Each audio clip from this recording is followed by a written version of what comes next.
thank you all for coming out to the Millennials Moving and Peace event, okay?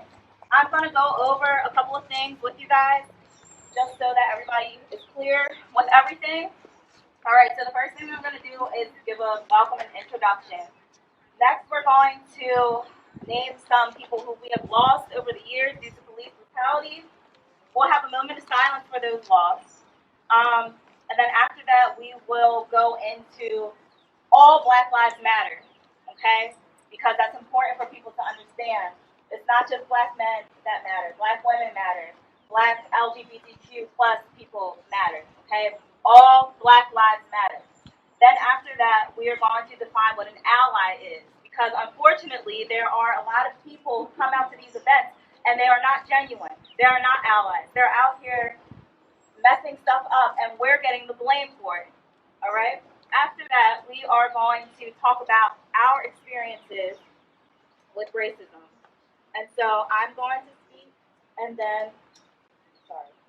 I'm going to speak on the experiences that I've had in Downingtown. My cousin Ray is going to speak on hers. My mom, Bonnie, behind me is going to speak. Giovanna, and then Michelle Roberson, are you here? Michelle? If you guys are familiar with Bianca Roberson, the teenage girl who was killed a couple of years ago by a white racist, Michelle Roberson, that's her mom.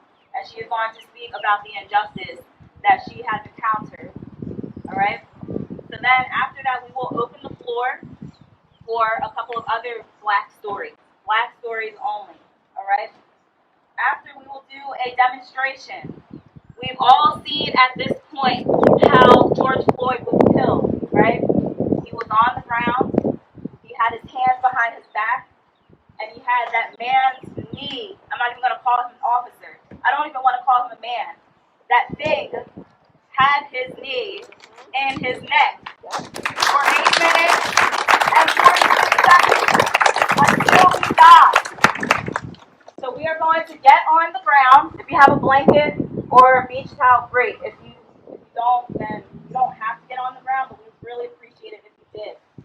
All right? So we're going to lay down. We're going to be face down. We're going to have our hands behind our back like we're handcuffed.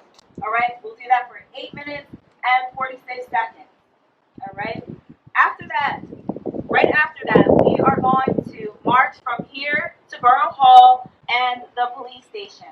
And unfortunately, we're not allowed to go through the train station and up Lancaster Avenue like we wanted to. But we're going to go through the trail and chant, all right? And we'll come from behind Borough Hall and the police station. From there, we can start chanting, and then we will disperse from there. My pastor is going to end us with a prayer. I know not everybody is Christian, but at this time, we all need to come together no matter what religion you are, Muslim, Buddhist, Christian, or maybe you don't even have a faith, that's perfectly fine, but we need to come together, all right? So we will end in prayer. After that, we will disperse from the police station at Borough Hall, and at that point, we can walk up Lancaster Avenue to get back here, okay? Is everybody clear? At this time, everybody should be wearing a mask. The only time you shouldn't have your mask up is if you are speaking, all right? Try to remain 6 feet apart if possible. We do not want this corona to keep spreading, okay? All right. So, again, I just want to thank everybody for coming out.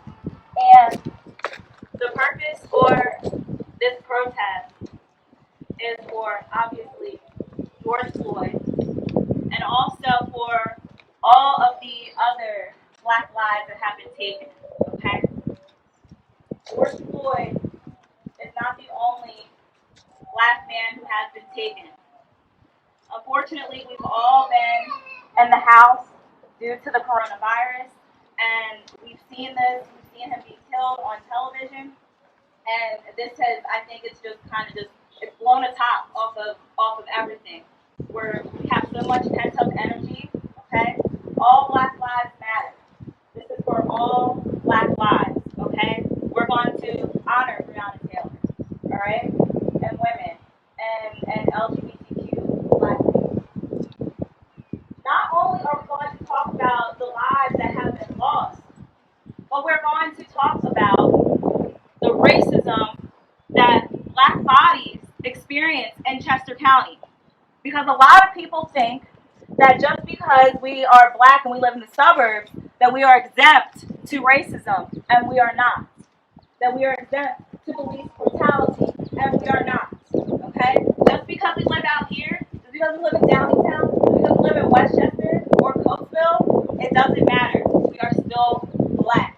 And so with that being said, we are going to give our stories. We're going to share the stories that we've been through.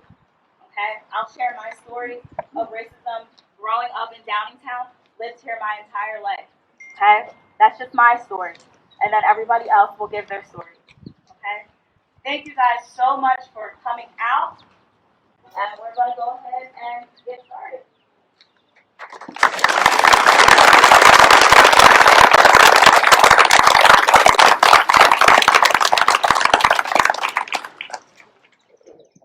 All right, so we're going to read off some of the names of the people who have been taken from us way too soon. There are so many people that have been taken from us that we don't have time to go ahead and name all of them, and that should say something in itself, okay?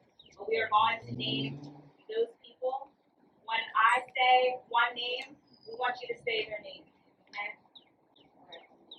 So, the first name, George Floyd. Say his name. George Floyd. Breonna Taylor. Say her name. Breonna Taylor. Tony McDade. Say his name. Tony McDade. Trayvon Martin. Trayvon Martin. Lorraine Reed. Lorraine Reed. Bianca Robertson. Bianca Robertson. Tatiana Jefferson. Say her name. Tatiana Jefferson. Philando Castile. Say his name. Philando Castile. Corinne Gaines. Say her name. Corinne Gaines.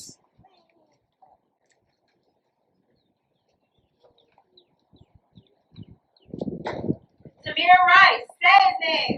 Tamir Rice. Sandra Bland. Say her name. Sandra Bland. Walter Scott. Say his name. Walter Scott. Eric Garner. Say his name. Eric Gardner. Kendrick Johnson. Say his name. Kendrick Johnson. Ahmaud Arbery. Say his name. Ahmaud Arbery. Freddie Gray. Say his name. Freddie Gray. Michael Brown. Say his name. Michael Brown. And Ayanna Jones. Say her name. Ayanna Jones. Thank you. Thank you guys for saying their names and just taking a moment to just say their names out loud. These lives were taken from us all too soon, and these were not just grown people, children. Ayanna Jones would have graduated from high school this year. Okay? Think about that. All Black lives matter. Children, girls, boys, men, women. Not just grown men, grown women being taken from us. These police officers are killing our children. Think about that. So everybody, hello. My name is Javon Wiley. I'm also born and raised in Chester County. I'm from Westchester. Right now I'm going to talk about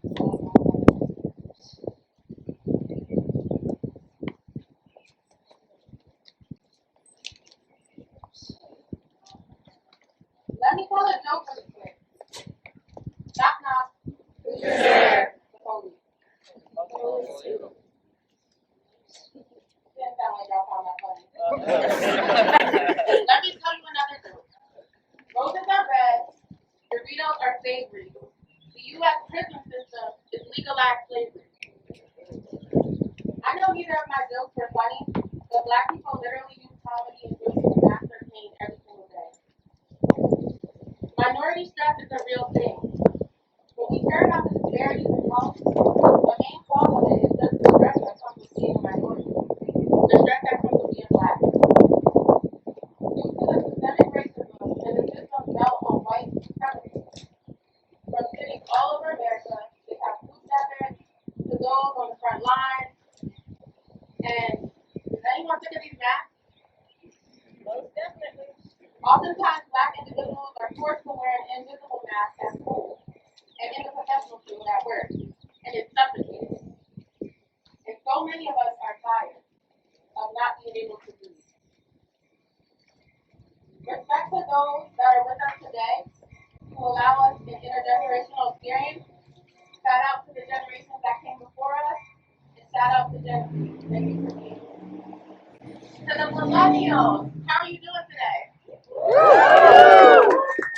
Millennials are those of us born between 1981 and 1996, and some of us the early 2000s. Majority of youngest millennials turned 24 this year.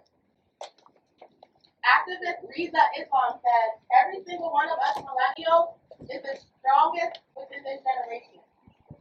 We are the strongest of the strong because we choose to fight for what is right for the benefit of future generations. As Millie means 1,000, we are the 1,000 within any given group, area, city, state, country, or continent. We are those who stand on integrity. We are those who stand on truth. We operate along facts far more than opinion, and even our opinion is based on heavily facts. And when we have been taught to live at our best universal truth. As millennials, we may have individual perspectives, but we only operate on the universal truth that brings the greatest benefit to the greatest number of living beings. We are not defined by a time period. Hold on, y'all. We are not defined by a time period, but a condition of morality. We have proven this true with all the protests and rallies that have been happening around our county, around the state, the nation, and around the world. But we don't stand for sickness, evil, or negative energy. Say it's all about God. Say it, it's all about God. We've been through some shit within our short lives. Can we give ourselves a hand?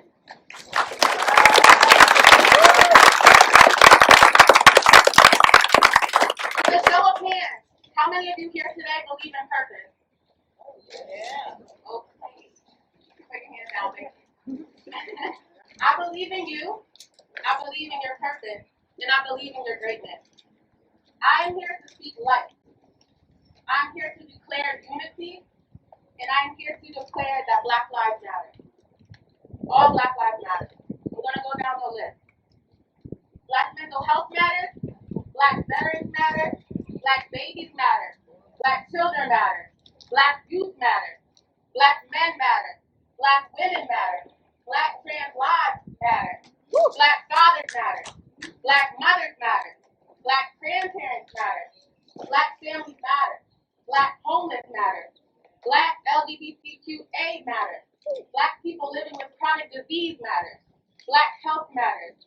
Black social workers matter. I'm a social worker.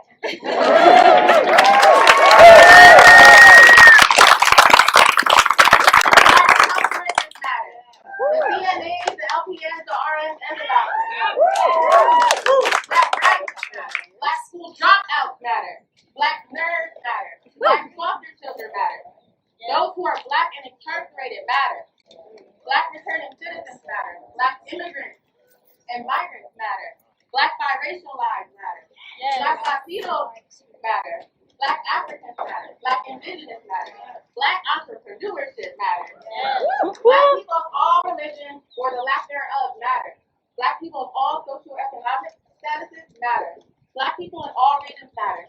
No matter if you're from Coatesville or Downingtown or Phoenixville or Honeybrook or Westchester or far and few in between, Black allies matter. Thank you for being here.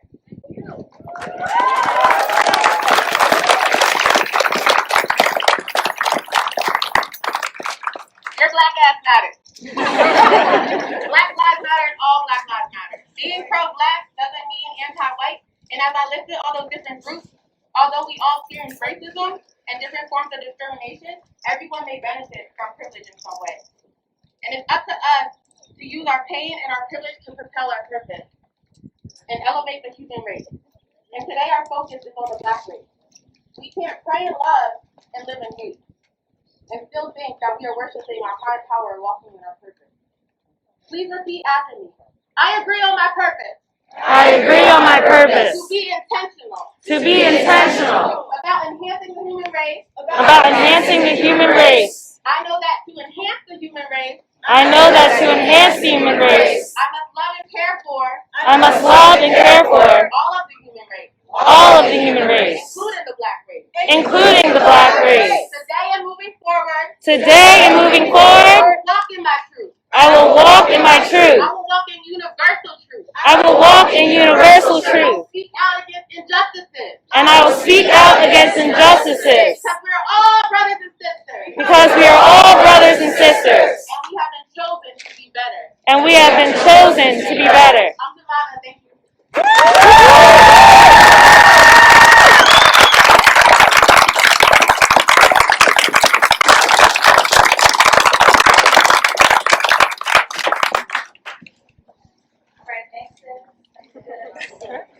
Alright, next thing that we're going to do is define what allies are. Following that, we're going to talk about how white people can use their privilege, okay? Because white privilege is a real thing. Everybody else agrees with that. You know what you can do. Steve Norris, where are you? Steve? Okay, alright, I just wanted to make a point to let you guys know that my coworker Steve is going to talk about white privilege right after my cousin Ray talks about allies, alright? Hello. So, as I said before, about a couple times, my name is Ray. I'm from Downingtown, born and raised. Shout out to all my West people, all my East people, everybody in between here. That's a whole nother type of segregation. That's another talk for another day. Right? So I just want to get on here and talk about what is an ally. So I'm going to start by reading the definition of an ally. So an ally, as a noun, is a state formally cooperating with another for military or other purpose. But an ally as a verb, as an action, something you can actually get off your butt and go do. To combine or unite a resource or commodity with another for mutual benefit.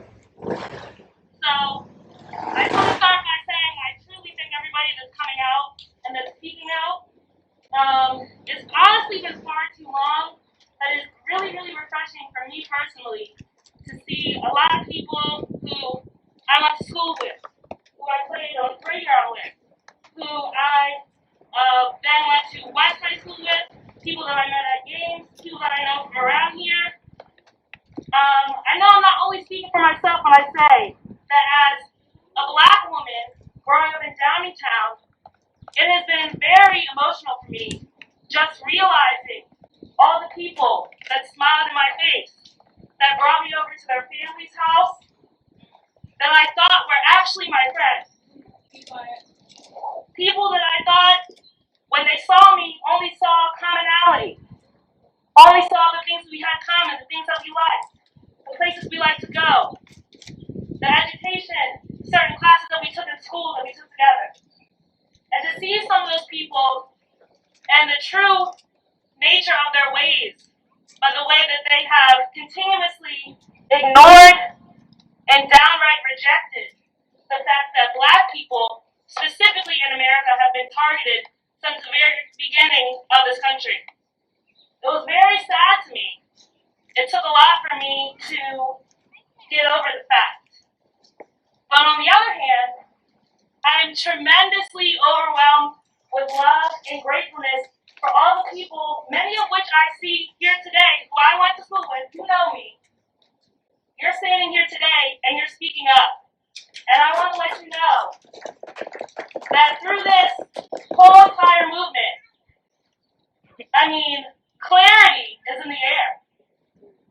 If anybody believes in coincidence, I don't. And I think that the year 2020 everything is happening, and we're getting clarity with 2020 vision for a reason. I want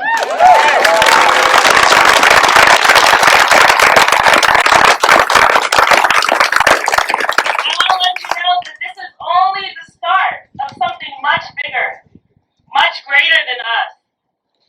And I want to let you know that it is each and every person's duty and responsibility to be accountable to themselves, to be accountable to their friends, and to be accountable to their own family members about the truth, about the injustice that goes on in our country, the discrimination, and the way that the media and the world has painted Black people.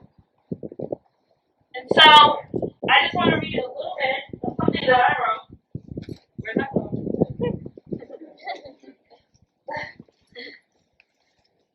Before I read this, I want to shout out a special person. He couldn't be here today. I don't know, maybe some people over here know him. His name is Ayla Mawuya. He was about a year younger than me in Downingtown West. And as people began to speak out on social media, where a lot of this has been reaching all of you, he wrote somewhat of a letter to Downingtown, to the people of Downingtown, describing his experience. Because I'm not going to lie, in this town, we have a really good way of making everything look so quaint and so perfect and so nice. I mean, I even went on an article the other day. People want to say, there are certain people in this town who look down on people who are from Johnsontown, who are from Coatesville. Johnsontown. I've heard people growing up telling them that this was the ghetto of Downingtown. If anybody knows a part of the roots, of the rival of East and West, is that a lot of people from East consider West to be the ghetto. To them, I would like to say, not even open a history book, just go on Google and look it up. You obviously have no idea what a ghetto actually is. And a lot of people don't realize that Chester County is actually one of the wealthiest counties in the state. So I'm going to get into this.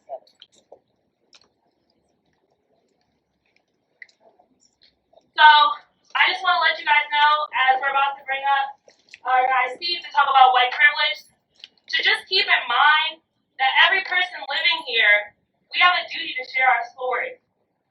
I have many people, advisors, mentors, spiritual and non, who have told me over the course of my life that nothing is more powerful than your testimony, than your story.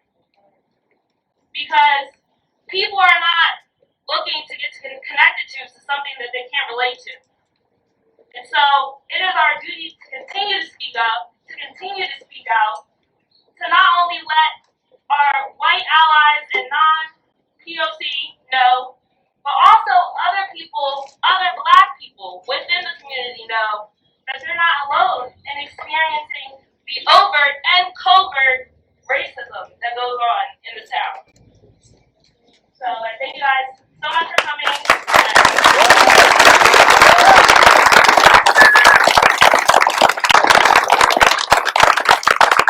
And now coming to the microphone is my coworker Steve, who's going to talk about white privilege and how white people can use their white privilege.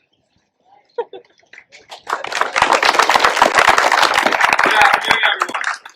afternoon, everyone. My name is Stephen Norris. I'm a school teacher here in Chester County, a soccer coach, and I'm proud to be a co-advisor to the Black Student Union at Collegiate Charter School.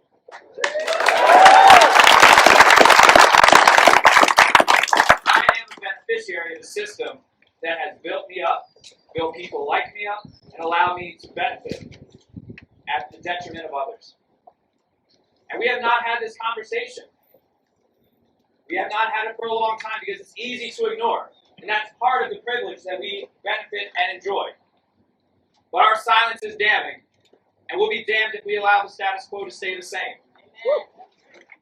I do not have to worry about running and and being shocked or profiled. I do not have to worry about wondering if I will have a teacher that represents my voice or looks like me. I do not have to worry about going into a store and wondering if I'll be profiled, followed, or harassed. I do not have to worry about these things, and that is privilege. And I have benefited from it. And many of you here have as well. It does not mean that your hard work is invalidated. Just as when people say Black Lives Matter, it does not mean that the others do not matter. It means that at this present moment, Black Lives Matter movement is the movement that we need to stick behind, now and forever. You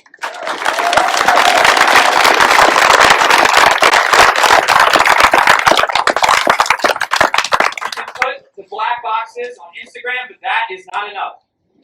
We can retweet Colbert, we can retweet Jon Stewart, we can retweet speeches made by others. It is not enough. So what can we do now? Here's what we can do. We can be educated. But that does not mean that you ask your black neighbors, your black coworkers, your black friends what we can do. At this point, we know what we need to do. And if you don't, Google it. What we can do is we can read. There are plenty of books, and we can support black businesses. What we can do is not allow microaggressions to stand. These are difficult conversations to have, I know. And we have a lot of work to do, myself included. I am not perfect and I have made my mistakes. But it is not too late to change. It starts right now. Not later, not when you get home, right here, right now. So all that I ask is that you listen and you don't make it about your feelings. Because once that we do that as white people, we make it about our feelings. We are appropriating a movement and using our privilege again. And it's cyclical, and we cannot have it happen.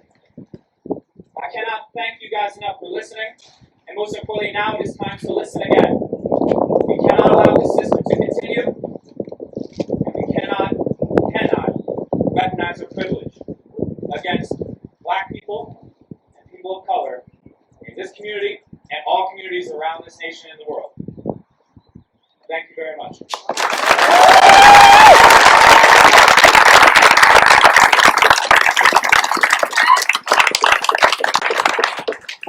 So, since Steve just came up here and talked about white privilege, really quickly, I wanted to talk about this sign that we made last night.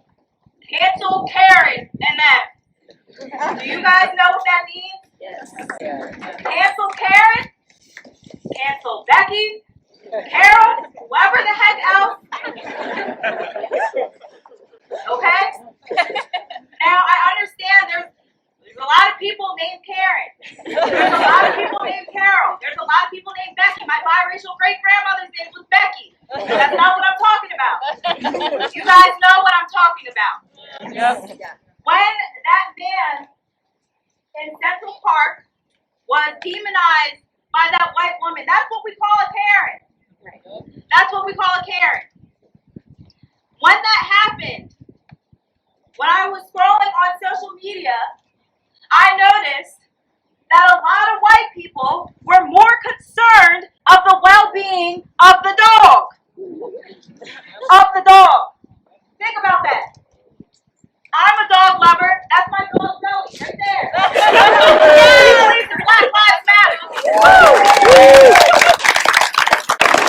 So what I'm trying to say is, when you see something like that happen, you stand up. Karen was about to call, she did call the police, and she was being filmed telling lies. She could have gotten that man shot and killed, and she knew it. So if you see something like that happening, then you say something. You stop her and tell her that what she is doing is not right. She knew exactly what she was doing. She wanted something bad to happen to that man. And thank God for video, and that we were able to see it. Because if not, that man could be laying in the ground too. So think about that.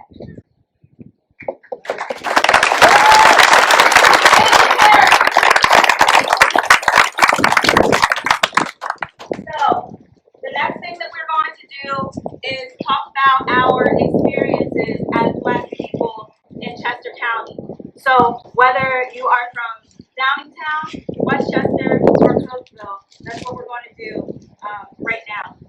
My cousin Ray is going to start and give her story, and then we'll go on to some other people, and then we'll actually open up the floor for some of our fellow Black people to speak about their story. So, sorry. As I said before, my friend, it was really interesting how he started this narrative on Facebook. And he wrote it in a letter, and he started by saying, to Downingtown, addressing any and all people that he was related to, whether it be familial, friendship, school, work, otherwise. Everyone that impacted his life growing up here, where we live. And I saw it, and I was honestly really happy that he took the time to speak up. Because what a lot of white allies and non-POC don't realize, that on top of the racism that we experience from other people who are not Black people, we also experience an internalized version of racism within our own community, against our own people. I just want to take a check and see if anyone was ever taught in history, maybe middle school, high school, beyond, about the brown paper bag system. Anybody? Look around. See how many few hands are up. Let me just give you a little bit of background. The brown paper bag system was used on Black Americans through very many cities throughout the country, in the South and the North, all over. But it was a system to basically say that if a Black person wanted to go out one day, they wanted to go to a club, to a nice restaurant, to go with their friends to maybe catch up, to go out and have a turned-up night, or whatever they wanted to do. They were allowed into those facilities only if they were as light, the same complexion as a brown paper bag. Now what that did is that caused so much self-hate and strife within the own Black community. Take a show of hands now. How many people, it might not even be your favorite genre of music, but you can say, you like at least one song from the hip-hop or rap music genre. Look around. Look how many hands are up. Even us old people, yes. And what a lot of people that are not in the Black community don't realize is that in many ways, hip-hop was created as a form of complex testimonies. These were storytellers talking about experiences they had in their communities with police brutality, with racism on the job, with racism in their schools, with racism amongst each other. And even in the Black community, we have promoted this stereotype of people. The lighter skin you are, the more defined your curl texture is on your head, the better you are, the more attractive you are, the smarter you are, the more likely you will be successful in this world and in this country. And what a lot of people don't understand is, me personally, I've dealt with a lot of situations of racism surrounding the idea of colorism, which is just another layer of racism. And please don't get confused. Racism itself is a disease, is a cancer. It is a disease of the mind. To hold so fast to something that is so hateful, to desire to fight for something that is so unkind, disingenuous, simply simply for the fact that it is profiting you specifically in your life is a kind of evil that we can't even fathom. And because of it, a lot of people turn a blind eye. Black brothers and sisters, specifically within this town, within this county, have been turned against each other because of systematic racism.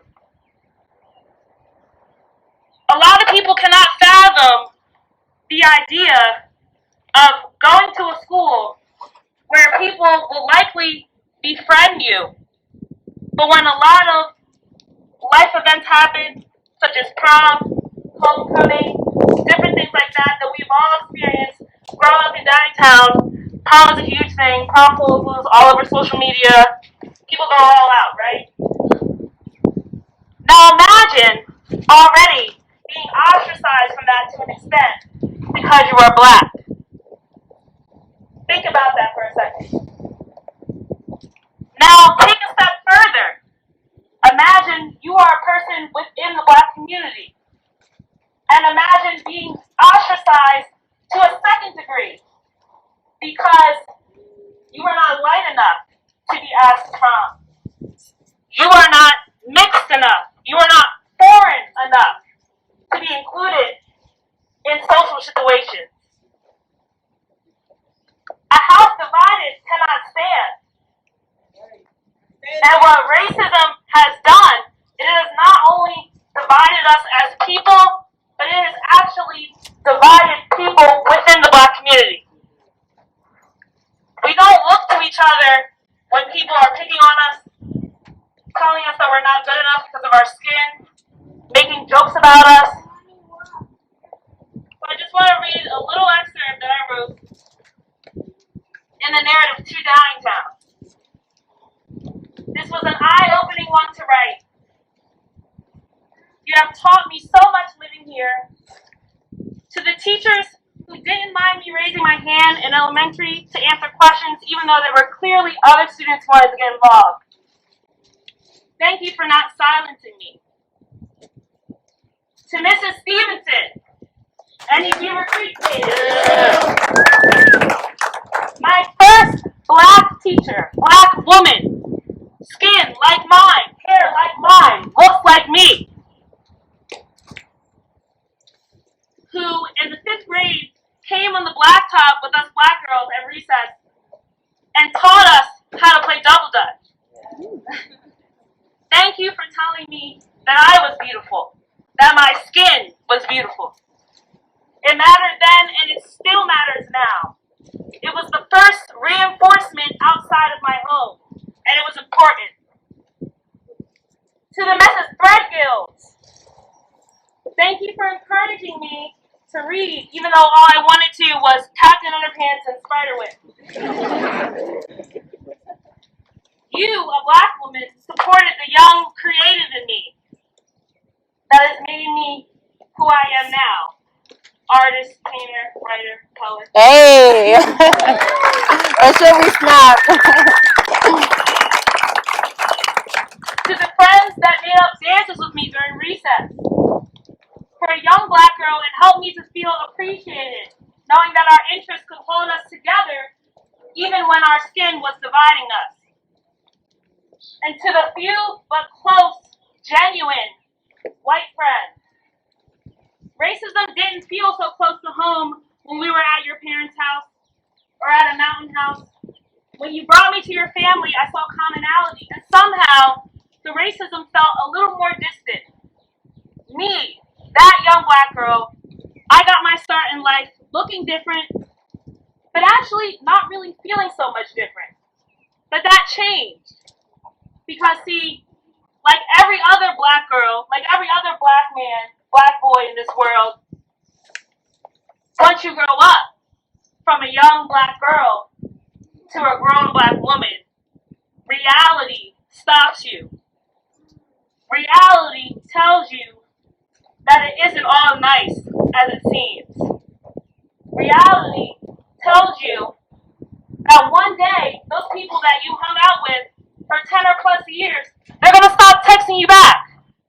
They're going to stop inviting you to parties.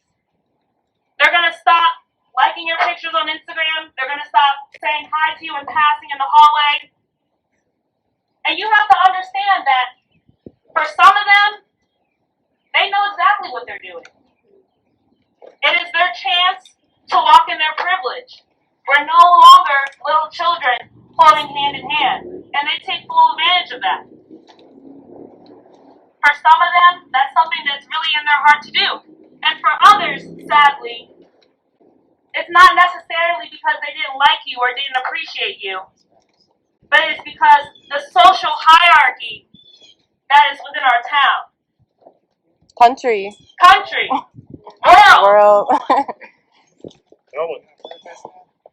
So when I got older, it was a little bit different. So to the black friends, the black men who I was friends with, who sat with me at lunch, who talked with me, said to me that they appreciated me as a person and as a friend and as a sister, but on the other hand, would refer to girls that look like me as ugly because of their skin. I've even heard some black men in this town refer to black women, dark skinned specifically, as roaches. This is not a joke. This is not something that's laughable. But I, among many young black girls after me and before me, can tell you that this is not an isolated situation. Because you wanted to be popular in the school with your friends, because you were on the football team, you decided to go with a culture that made you ostracize your own. And what does that leave you with? It leaves you with self-hatred. It leaves you with identity issues. It leaves you with people like Candace Owens. Bill. People who look at people who look like me, who, if she wasn't on MSNBC or CNN, she would face the same brutality, the same discrimination as me or the next black woman, but dares to get on national television and tell her own people, black people, that they are under the slavery of victimization, that our feelings, that our experiences are invalid. It wasn't invalid when in 2013 Kendrick Johnson, a 17-year-old boy, was found wrapped up in a gym mat with all his organs taken from his body. It wasn't invalid when Breonna Taylor was home in her home, sleep, in her house, door locked, and a white man, cop, ransacked her home like the thugs and gangsters that white people claim to be so dangerous, and shot her point blank, took her life because it was the wrong house. Those things are not invalid. And so today I'm honoring every person that has ever had to experience one of their white friends saying, but you're different. You're not like the other black people. You're smart. You speak so well. For every black person who has ever had to come back from summer vacation to have their white friends and non-POC friends and even lighter skinned black friends walk up to them and say, I just wanted to check. I just wanted to see how dark I got. I'm making it uncomfortable because change doesn't come in your comfort zone. You need to hear things that you don't like, things that make you upset, because you're never going to take it seriously. And lastly, one of the things that to this day broke my heart and is the reason why I am out here, is the reason why after my cousin graduated West, I was one of the first black girls to start wearing her natural hair that grew out of her scalp in school walking down the hallway, giant bro, unapologetic, very, Okay. very black.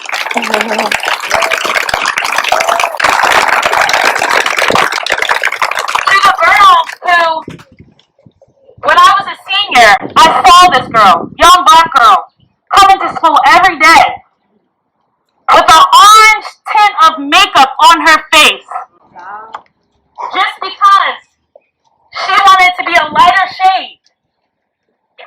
Just so that she wouldn't have to go through the internal agony of all her other friends being asked to prom, of all of her other friends being asked to go out to the movies and to parties, of all of her other friends being accepted not only by the white, but by the black men in her own community.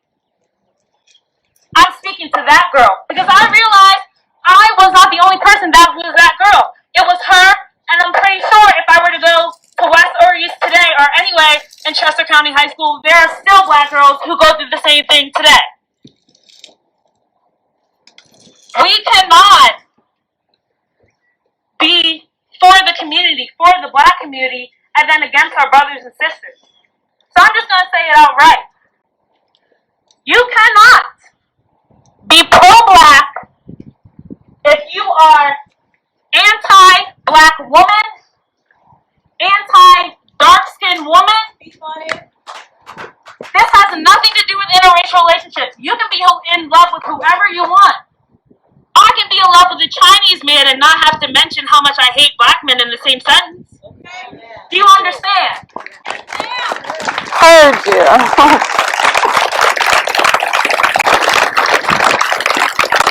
We cannot be pro-black, like Jamana and like Sierra said, if we are not for our lesbian, gay, trans, bisexual, asexual, black brothers and sisters. I cannot say that I am pro-black and are against it. Speaking to the black who are not black American but who are of Afro descent, you cannot be in this movement and say that you are for black people, but then as soon as someone compares you to a black person, you immediately jump to your non-black label of who you are. Yes. And you know who you are. Yes. You cannot claim that you're for the black community, and you might not even be black yourself, but if your son is black, if your stepsister is black, if your husband or your wife is black, you cannot say that you are Black Lives Matter, that you are for the black community, but you don't stand up for your everyday people in your family. If you don't stand against the everyday people in your family who might have these toxic views, it is your job as an ally to check them. I am not a speed dial phone call away. I will not pull up to your house and curse out your grandma or your nephew or your cousin that said something racist or your uncle that says 2020, I don't give a shit, blue lives matter. No, I'm not going to do that. It's not my job. It's not the person that's being oppressed job to coddle and crate you into having human empathy for us.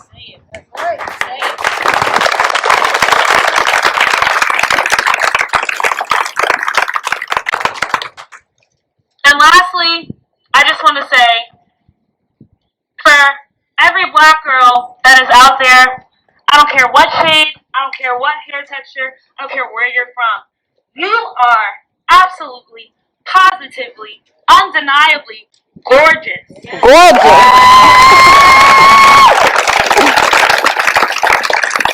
And do not feel that you have to shy back and succumb to a standard that is literally not in your DNA. It's really interesting, but you would be astonished at how many women have gone through generations of putting harmful chemicals on their heads, perms, different things that people have gone through, weaves, wigs, whatever. And I'm not saying that any of that things is bad, but I am saying that if you're tying that strictly to your identity, in order to try to be something that the world is telling you to be, instead of being who God made you to be, it's a problem. And we need to stand up for them. So for my black sisters, keep going. Keep learning the hair, keep doing the braids. Do whatever you want to do. If you want to do sciences, do that. If you want to be in music, do that. If you want to be in engineering, do that. It's no limit.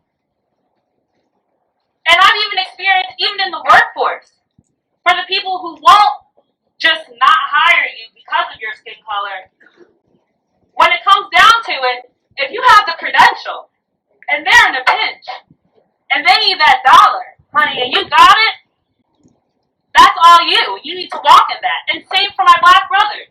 Don't think that if another one of you says something derogatory toward a black woman, that it's okay, that you can just sit around with your friends and laugh about it. The community has brainwashed you to be against your own people. Yes. Understand that. Because you can do all the buffoonery and spoonery you want. But at the drop of the dime, when you need something and all the other white people or any other person is turning their back and the police are on your back, who are the people that have been the backbone and been supporting black men? It's black women. So remember that. Put some respect on it. Put some respect in your mother's name, in your sister's name, in your cousin's name, In your auntie's name. in your auntie's name, in your grandma's name. Don't be afraid to stand together. Because like I said, a house divided cannot stand. But if you're united, you're standing strong. And what you're showing your fellow allies or not is that I am not going to disgrace and diminish my own people just to make you feel better. Just to fit into your social stratosphere. Because if that's the case, honey, I'll make my own lane. And my lane is fine and good for me. And my lane is welcome to anybody, of any skin color, of any ethnicity, of any hair texture, of any accent or religion. So I just want you guys to be mindful of that. We came here to talk about Black Lives Matter, but it was just really on my heart in the past couple of days. I've just been in my own space, just praying and thinking, oh my God, what am I going to say, what am I going to say, what am I going to say? But this is something that needs to be said. Right. We as a people, specifically in this town, need to look at. So now that you see all your white, non-PLC allies out here supporting you, see how much they love you, when you go back into your school, when you go back into your community, keep the same energy. Keep that same energy. And if you have somebody that is acting crazy, derogatory, discriminatory towards somebody in your own group, in your own family, you check them. And if you have a friend who is a non-black friend who thinks it's okay to joke around with you, to say, what's up, my nigga, it's not okay. And if you, furthermore, are the person that at maybe one point in time, whether you realize it or not, let that person know that that was okay for that behavior to happen around you. I'm going to need you to go into your prayer closet, please. And realize that you're not doing any more good than you are doing harm. You're perpetuating. We need to stop doing that. We need to stop talking negatively about our features, about our brothers, about our sisters, about our abilities, about the way we look. Yeah, we're out here telling white people and white cops and the government and everybody, Black Lives Matter, Black Lives Matter. But at the same time, really take that to heart and start to infiltrate that energy into your own black community. So I just want to thank you guys for coming out. I just want to encourage all of my family, friends, anybody here, keep being yourself. You're not supposed to be anybody else but exactly who you are. Everybody is on this earth for a purpose. And as long as you continue to stay in your truth and speak your truth out, other people are going to get inspired. There were a lot of people that came up to me, and I'll end up on this. Even with different things like my hair journey, whatever, the first people to criticize me and tell me, oh girl, what are you doing? You need to get that hot comb. I think you just need to put some braids in. Maybe you just need to put a little weave or something, a little long down your back, you know. It was black people. So that's why I'm checking it. It starts with our community. And white privilege, like Steve said, it starts in your community. So as we check our people, you check your people. And we're going to continue to do better.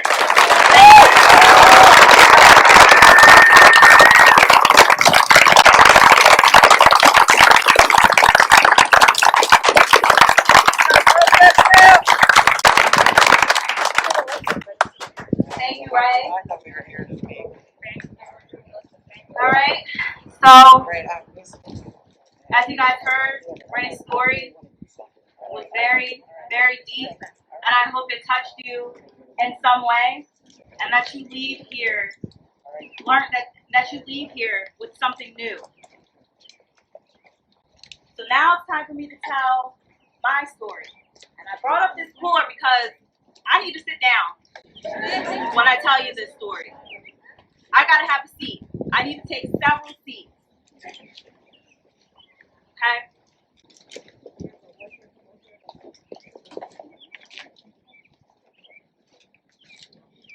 Just a reminder, we have water. Oh yes, there's water. If you get thirsty, there's coolers all around, so get you some water. Don't pass out, please. Please don't pass out. So, again, my name is Sierra. I'm from Downingtown. I've lived here my entire life. Gone to all downtown schools. Bradford Heights. DMS. US. All the way through. Went to Temple University. I'm sorry, let me go back. First I went to an HBCU. For those who don't know what an HBCU is, it's a historically black college or university. I went to Morgan State University for 2 years. Then I thought that I needed to change. So I came back home, went to Temple, joined the first and finest sorority in all the world, Alpha Kappa Alpha Sorority Incorporated. Became a main anchor on Temple's news show and graduated.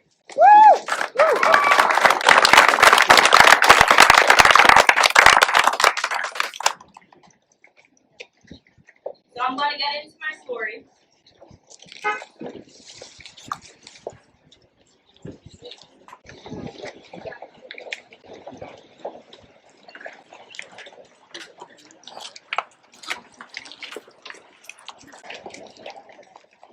So as I'll think guys,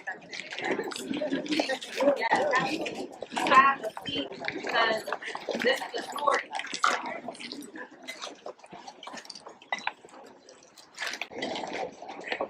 Make yourself comfortable. So as Ray said earlier, we kind of wrote these stories because of her friend. And I don't want to pronounce his name wrong. Loon. Some of you guys may know him from West. Graduated with Ray in 2014. I'm sorry, a year after. Okay? And he basically wrote a letter to the people of Downingtown.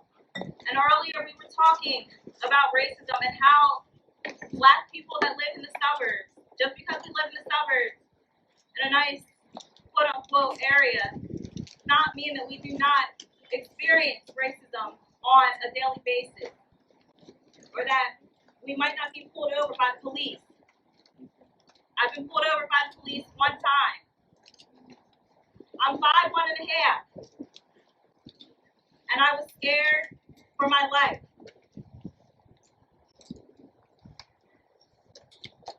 I just want you guys to think about that. It does not matter what shade you are, how big you are, because for a minute I thought, okay, well, I'm a girl. I'm little.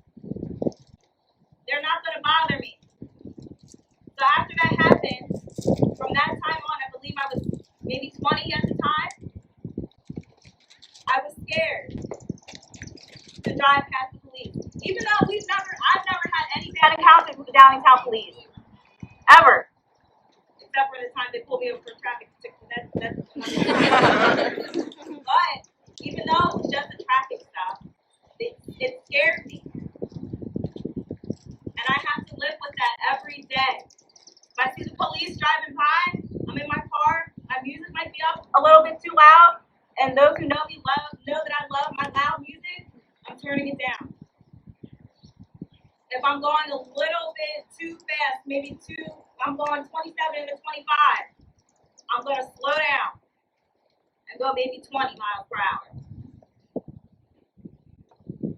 This is what I'm talking about. Are you guys starting to understand what we go through?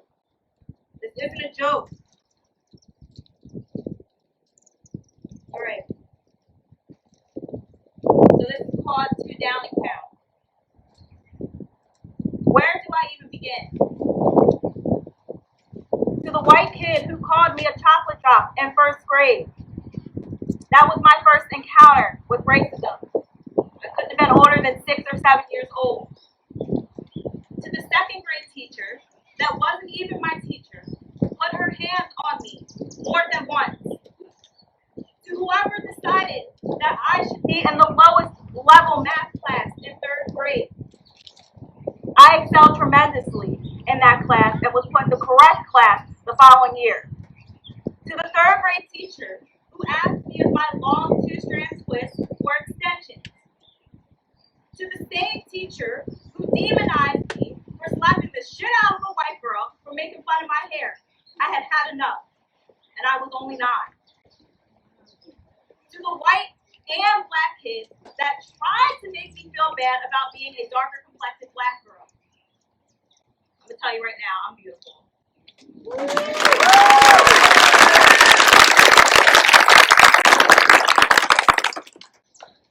To the teacher and principal who took my safety patrol belt away in 5th grade for defending myself all school grounds because a white girl called me a burnt cookie.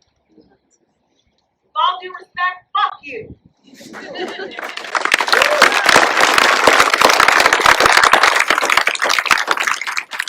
the teachers who mistook me for another black girl even though we looked nothing alike. To the 7th grade language arts teacher that would never give me anything higher than a B on my extravagant project. To the choir teacher who thought I wasn't good enough for vocal ensemble. To the white high school English teachers who thought it was okay to say nigger when reading aloud, knowing I was one of maybe 2 other black kids in the class. Come on. To the white girls who assumed I wore weave because my hair was longer than theirs. To the white girls that hated me. Hated me, but loved my black brothers and my cousins.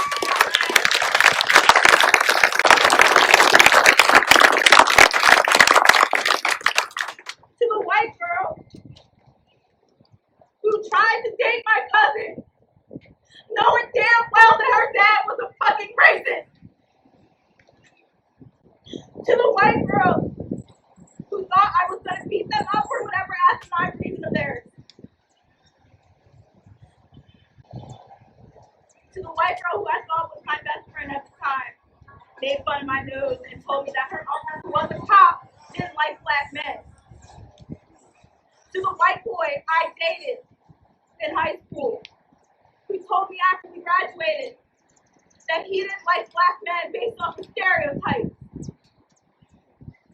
To all the black kids who called me white because of the way I spoke.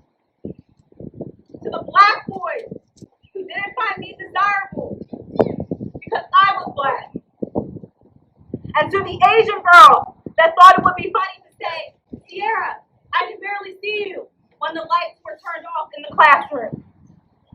To the people who thought I wasn't smart enough to get into Temple University, I'm going to let you know I was accepted right on the spot.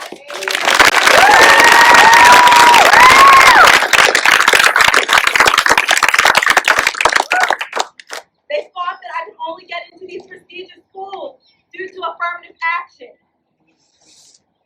people of Downingtown, Pennsylvania, 19335, I have not forgotten one single person. Thank you.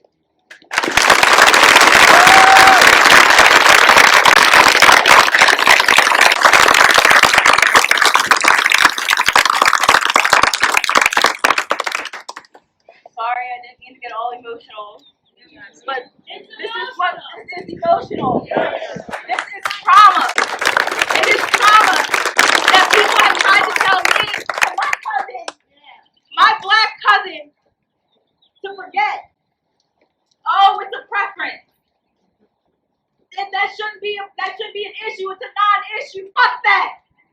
You don't know what we went through. To have your own people not think that you're beautiful. And let me tell you something, this shit starts at home. Excuse my language. This starts at home. The first time somebody called me an ugly black girl was in front of my house on Bradford Avenue. It was a white boy from up the street. And then not only him, it was other black boys in the community who, I'm sorry, went on to marry white women. Fuck you. I'm pissed.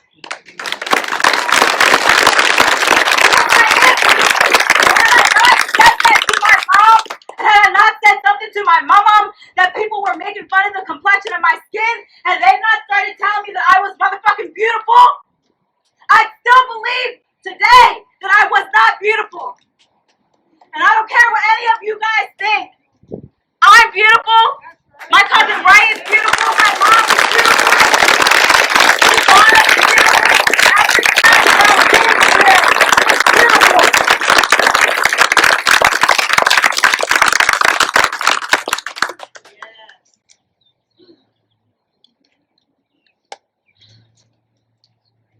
So with that being said, I'm done. For now. Thank you.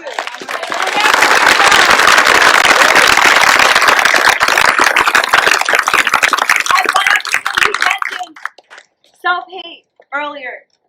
A lot of our black boys hate the way that they look, and I'm here to tell you, you guys are beautiful too. You are handsome too. And we love you. We will always have your back. Always. Next up is my mom, Bonnie. Thank you guys again.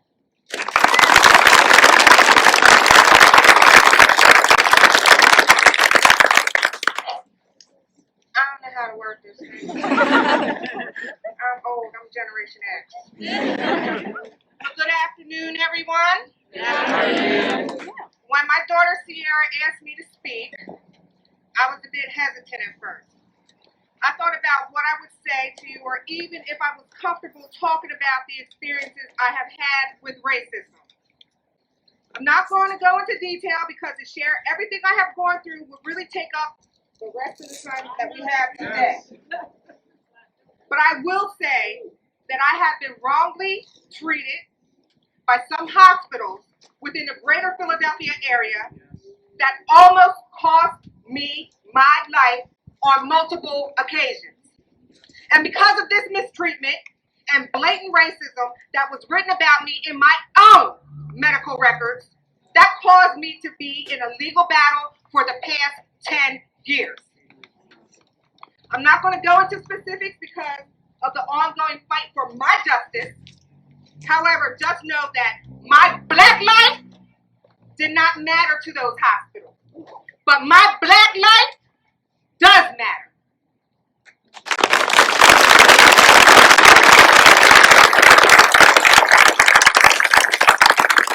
On Thursday, I watched the first of several funeral services that are going to take place for George Floyd, and I was moved by what Reverend Al Sharpton was saying during his eulogy.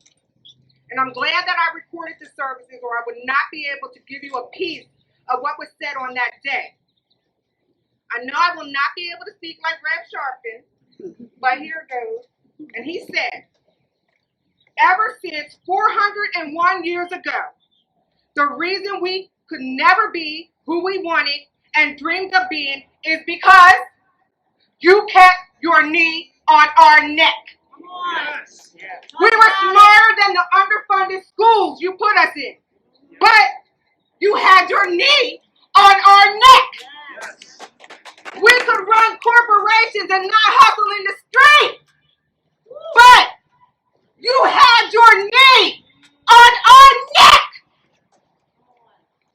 What happened to George Floyd happens every day in this country, in education, in health services, and in every area of American life. And it's time for us to stand up in George's name and say, get your knee off my neck.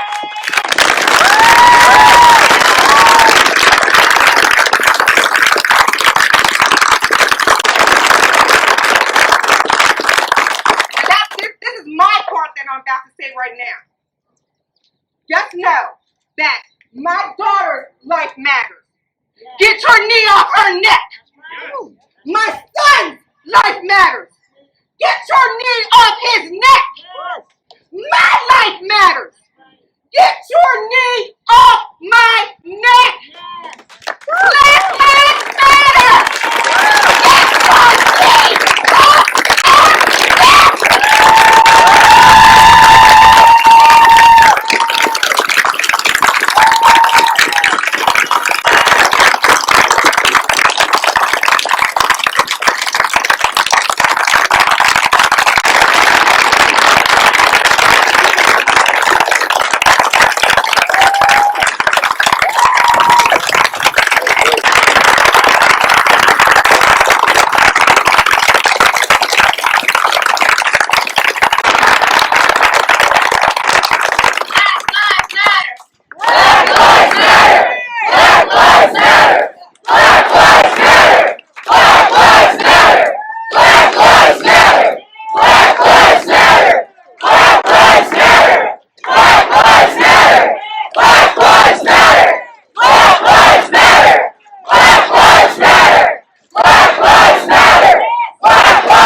I'm a little bit more mellow, you know. So, I guess I'll speak to. They basically put everything into every type of perspective we actually could. I feel as though a lot of the racism I've experienced, I personally probably feel through the work that I do as a social worker, and I just want to say it really does. Like, white supremacy is so strong that it overshadows everything. It doesn't matter who you love, who you are, where you grew up.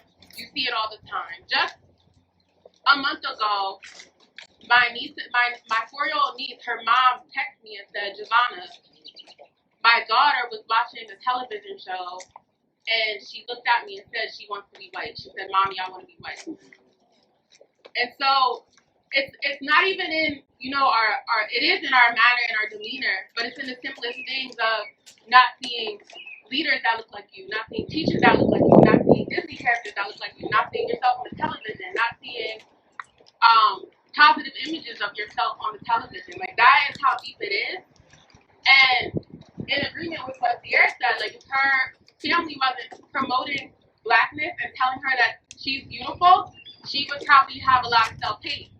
And so, as many of you guys can see, my shirt says I'm rooting for everybody black. And that doesn't mean I'm not rooting for everybody, but I'm especially rooting for black people because I want them to know that I see them. It's pretty messy up, but I hope you guys can still hear me. So, I didn't coin this term. Issa Rae coined the term. I don't know who it is, but she's an actress, artist, promotes a lot of black television and images. And I just want to say my first experience with racism was probably actually watching my older brother, who was a dark-skinned male, a few years older than me. When he was in 5th grade, a person at school did call him a nigger, another student, and I remember just going to the school with my mom so she could handle it. But it didn't end there. There were so many other things just in education and when I was in middle school, watching a lot of white kids be in honors classes and being able to take language classes, but a lot of Black or Latino kids were put into special ed or remedial classes, or they had to take reading instead of taking the language. And I remember when I got promoted, and I asked my guidance counselor, how come none of my friends can come with me? And she said they weren't smart enough. And from that moment on, I'm pretty sure that I planted the seed. So evil has a way of making you still win. But I really, in my mind, dedicated myself to becoming more. And when I got to high school, at Henderson High School, I joined the Black Student Union. I became an advocate. I was really involved. And when I graduated, my goal was to close the minority achievement gap that exists within education. But once I got to Shippensburg, I was like, I don't want to be a teacher. So, shout out to the teachers, but I was like, oh nah. And I found out about social work, and that's been my life mission. But I can even say, in being a Black woman, having Black family, knowing that racism exists, until 2 years ago when I took on being a case manager for a reentry program, I worked with 18 to 24-year-olds in the Chester County area who have been incarcerated. And it really opened my eyes to some of the injustices. So when we see people on television rioting and different things like that, it can be upsetting. We're losing property, things are getting damaged, people are getting hurt. But there's so many other injustices. Like we see George Floyd, Breonna Taylor, Bianca Robertson, that happened, but even though that's the most drastic thing, right? But every single day, as they stated, Black people are terrorized. Even as a social worker, I've had students in Westchester that have done the same quote-unquote crime as someone in Cokeville, and maybe that person in Westchester got 30 or 60 hours of community service, and that person in Cokeville was jailed. And even when it comes down to employment, if on your resume, if you have a certain zip code, if your name is different, you're counted out. So when we talk about systemic racism, it's a huge issue. It's not just things that you're going to see every day. You're going to have to pay attention. And like Steve said, it's going to come with a lot of reading because the media shows us what they want to, but you're going to have to do your own research. And that means reading books by people who don't look like you. That means giving your kids books. I don't have any kids, y'all, but I have a whole bookshelf for my future kids. And so just having those books of people that aren't like you, Muslim, different colors, whatever, show them these beautiful images and teach them.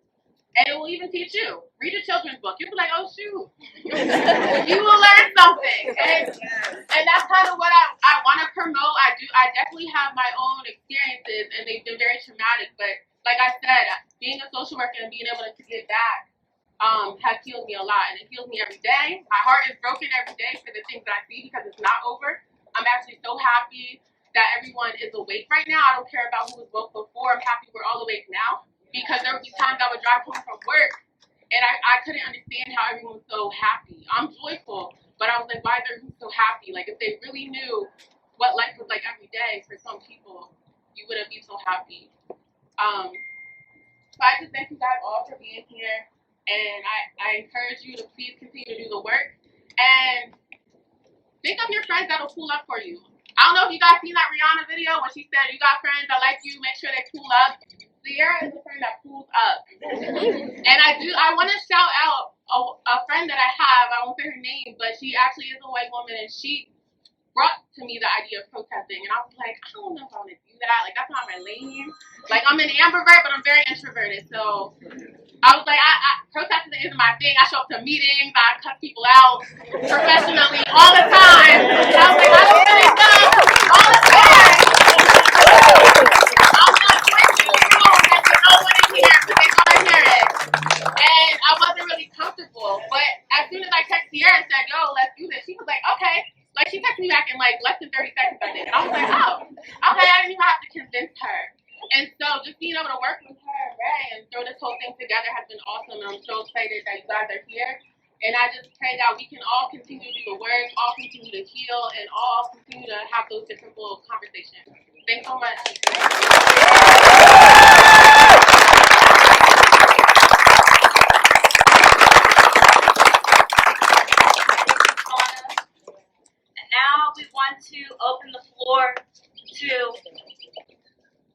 was mom. You ready, Michelle?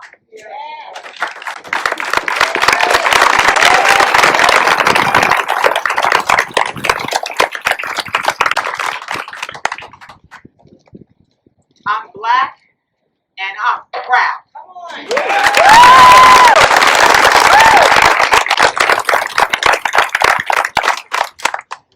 A heinous act of racism changed my title of being called mom to a childless mother.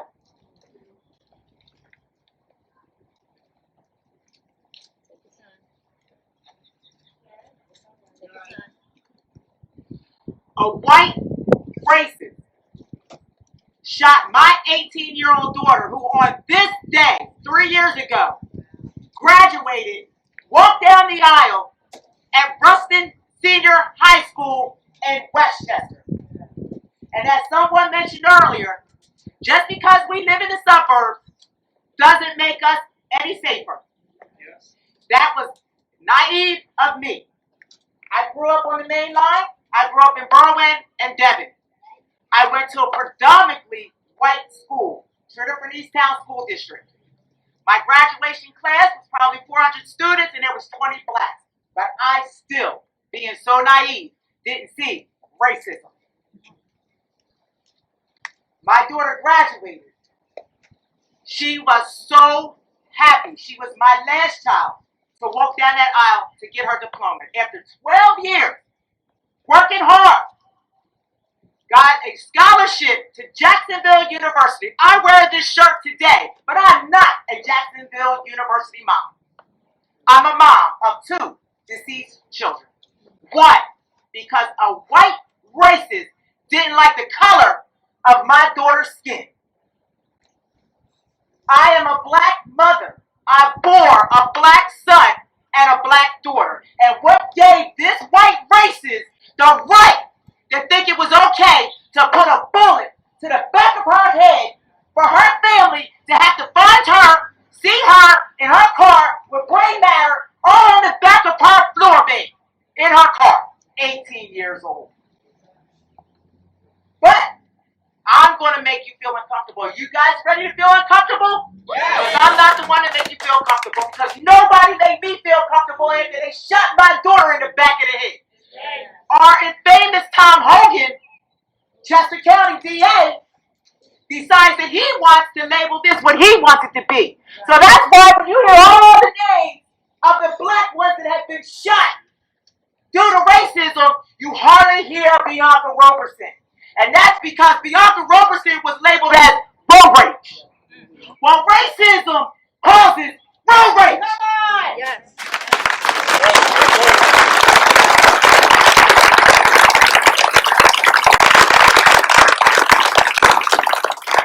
So for political gain, get it off the death of my daughter. Get it off the backs of the pain of her family for your political gain, Chester County. So Tom Hogan wants to call it road rage so that the FBI doesn't come in and take over the case and label it as it should have been racism, because we don't have racism in Westchester. We don't have racism in Chester County. But we do. But because we keep pushing it under the rug, now it's time for some hardwood floors, so we have nowhere to push it.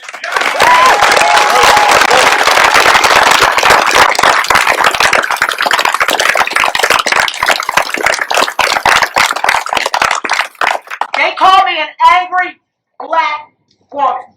And damn it, I am angry. And I have the right to be angry. But what they don't realize is anger is one of the catalysts for change.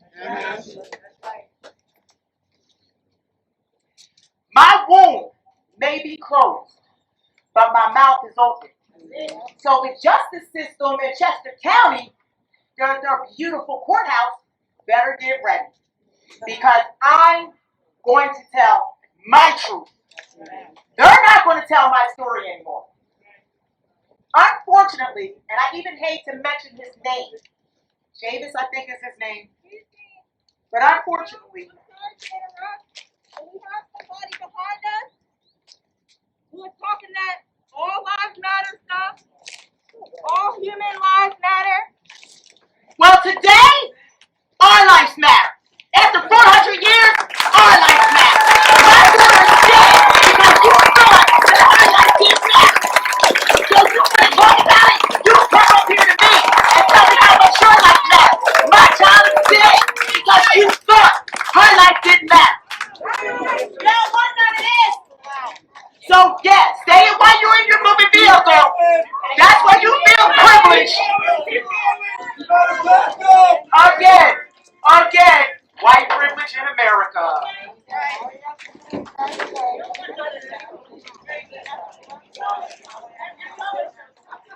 Okay, so here we go, just what I'm saying.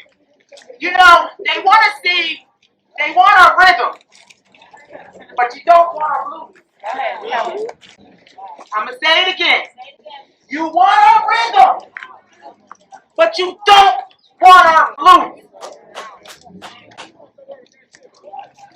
Wow.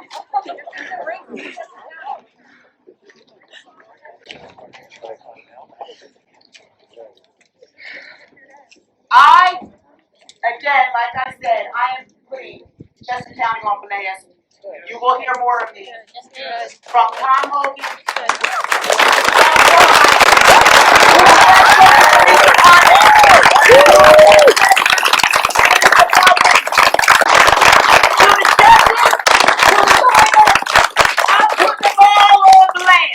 So you will hear my name again, and I'm sure there will be a lot of naysayers. I'm sure there will be a lot of ones that will not walk with me, but that's okay, because my life matters, and what they don't understand is my daughter's life matters.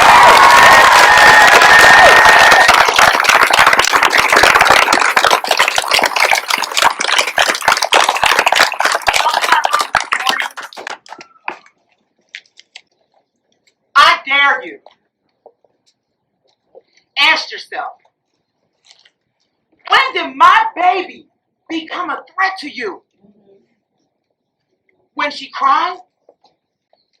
When she started to crawl? When she started to speak? When she started to dream?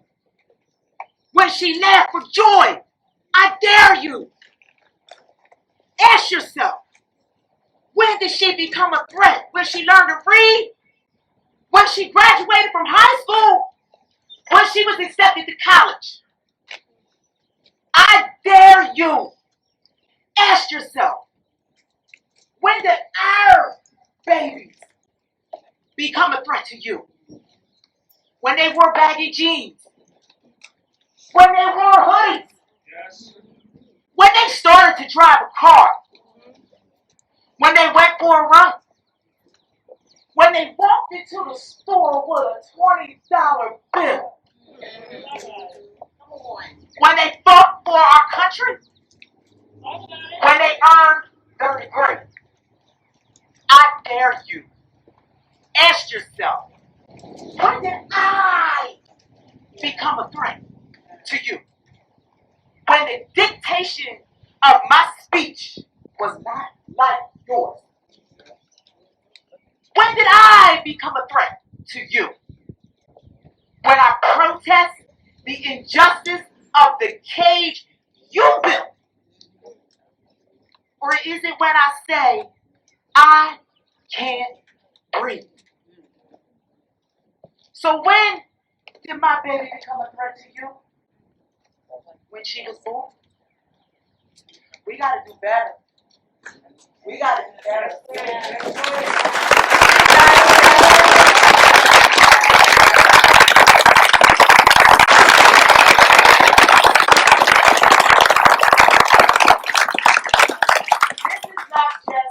A black problem? It's your white problem as well. This is America's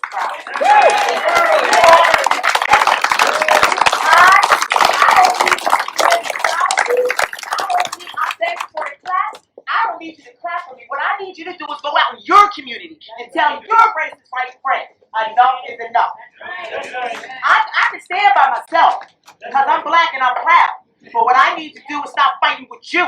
I need to stop because I pull up at the bank in Citadel in Downingtown that I'm doing the right thing, sitting in my car, waiting for the 3 days of cars, and I'm sitting in line, and I'm doing the correct move. I have a older white privileged man behind me tooting his horn, and I'm on the phone with an attorney trying to be professional, and I roll my window down, and I'm black cut, black bitch, go back to Africa, that's why y'all stupid. And I'm like, okay, roll the window up, because you're on the phone with the attorney, you don't want him to hear me sounding, as they call us, ghetto. So I finished my call, he's still blaring the horn.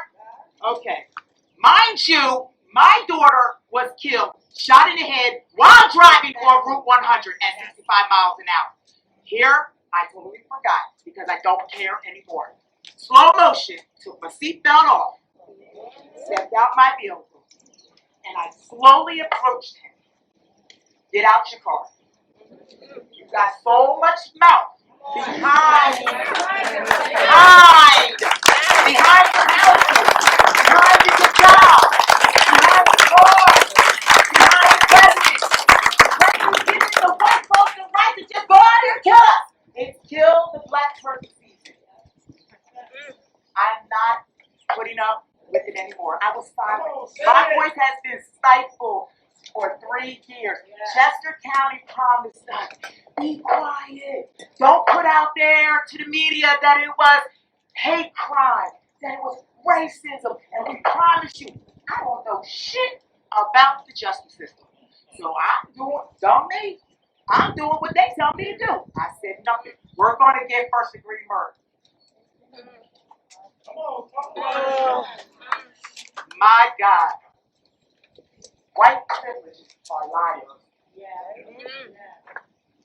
I'm sorry, I'm getting it wrong. White privilege, the definition of that to me is liars. You lie to get what you want off the death of my daughter. Don't say nothing. We're going to get first degree. A year later, now they added another charge of voluntary manslaughter. And because we live in a conservative county, racist county, you will not get first degree murder. But you shot my daughter. This is the police officer. This is David Desper, and I hope in Phoenix prison they are whipping his ass.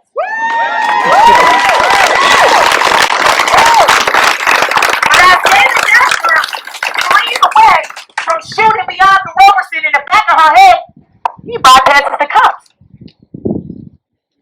and left my daughter on the side of the road. Now, just real quick. Now, if that was my fiance, my brother, your brother, your father, my black sister, David Desper ran for 4 days. They gave David Desper 3rd degree murder.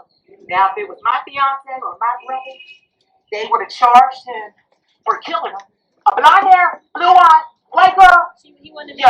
We would still be hearing about it today. And my brother or my fiance or my father would have got the death penalty for killing a blonde hair, blue-eyed, white girl. Her picture will be on the damn sign on every highway that we got around here. The road would have been changed to her name. They would have got him for killing her. They would have got her for leaving her on the side of the road like a dog. They would have got him because he went to Bethany Beach for 4 days. So they would have put more charges on my father, my brother, or my fiance. He went, had pancakes, cut it off. But you left my daughter because she was black. She was black. She was black. And she didn't mean nothing to no one. But she meant everything to me. And I will not say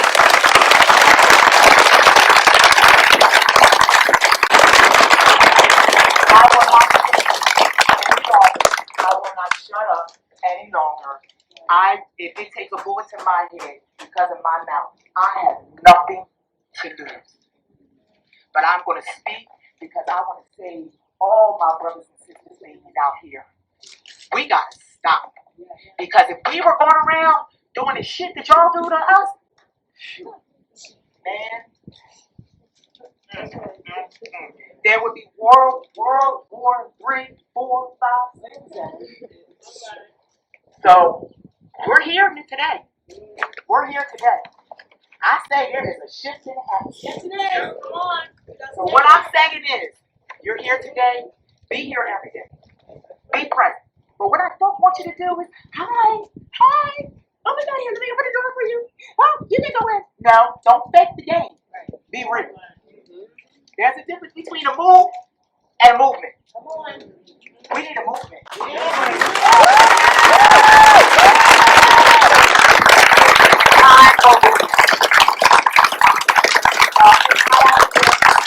I'm thankful for all of you. I am so thankful. Amen. Millennial. My son would have been a millennial. But I look at you, young kids, my heart rips to pieces every time I see what you guys do. Yeah. Because my children aren't here to do what you guys are doing. My children aren't here to march with you. My children aren't here to hold the fist up and wear the afro with you. So all because he ruined my fucking life. All because you.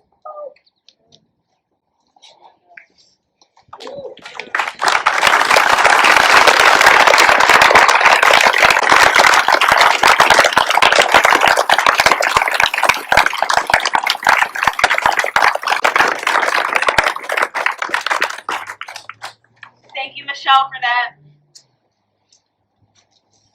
I'm crying because of Michelle's story. I'm crying because Bianca's not here. And I'm also crying because of what just happened. We have talked about racism happening in Chester County. You guys think that this is a joke. You guys think that it does not happen to us. When me and Giovanna were standing here watching you guys were watching us, there was a pickup truck behind you guys, and I noticed it, I pointed it out. That man was up to no good, and he was here to cause trouble. This is a peaceful protest. So let me tell you something, I'll cuss you the fuck out.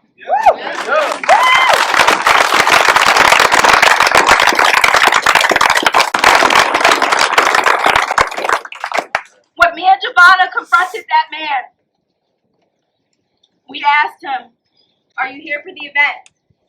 Oh, I'm just here. I'm watching from my car. Oh, okay, well, thank you. Thank you for supporting us. Oh, well, I'm for the human race. I ain't talking about the human race right now. We know that we're human. Do you know that we're human? I ain't talking about white lives. I'm not talking about Hispanic lives or Asian lives. We are talking about black lives. And let me tell you another thing. Okay? When Trump was trying to send Hispanic people, deport them, we stood behind those people. When Asians, yes, Black Lives Matter.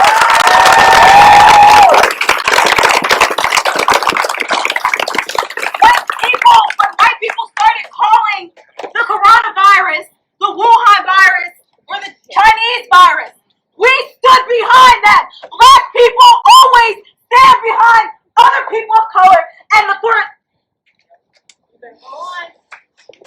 A lot, not all, because a lot of other people of color are here. Yeah. Okay? We appreciate you guys. Yes. We really do. But there are other people of color who hate us. Mm-hmm. Blackness is not a crime. Say it again. Racism is global. Everybody hates us. Everybody. Even that man that was in that pickup truck talking about he's some damn person of color, talking about some human rights. Forget you. I'm not talking about people of color. Because a lot of times, other people of color, they don't want to even associate themselves with us unless it's for the betterment of them. All right now. And I've had it. So whoever that man was in the pickup truck, I don't have anything nice to say right now. The only thing that's coming to my mind right now is cuss words, and I'm not. Amen. He was here.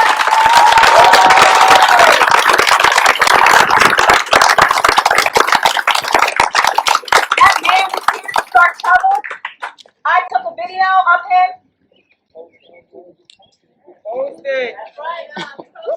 He had a black work pickup truck.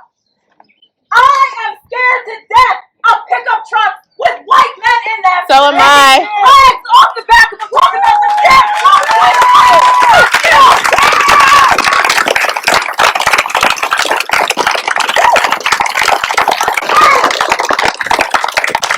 I have had it. And it's up to you guys and other white people and other people of color. Check your people. Because I've had it. We've had it. Yes, we've had it. Enough is enough. Enough is enough. Enough is enough. Also, after that man left, Javada told me that there were two white people. They planned to hang around here and fuck up our cars. Yeah. Oh, no. Yeah. This is supposed to be peaceful. This is supposed to be a peaceful protest. I said in that event that this is a peaceful protest. Don't come over here starting your bullshit. Leave us alone.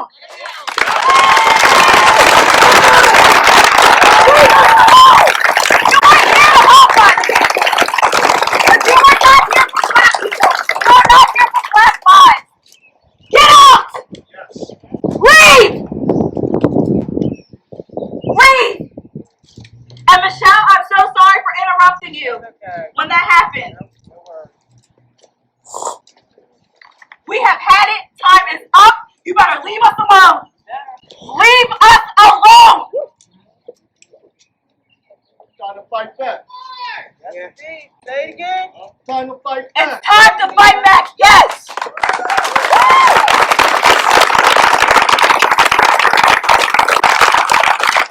I don't need to come off as the stereotypical angry black woman, but guess what? I'm pissed. I'm angry. Because we're here trying to have a peaceful protest, and some ass came here and tried to mess it up.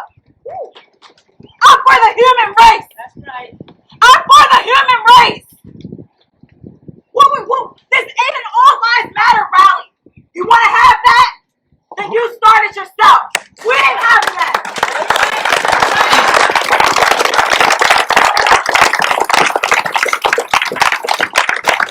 Check your people. Asian, white, Hispanics, whether you're Dominican, Puerto Rican, I don't care. Check your people. Because black people have had everybody's back. Everybody's back. Stand up for us or get the fuck out. Hey.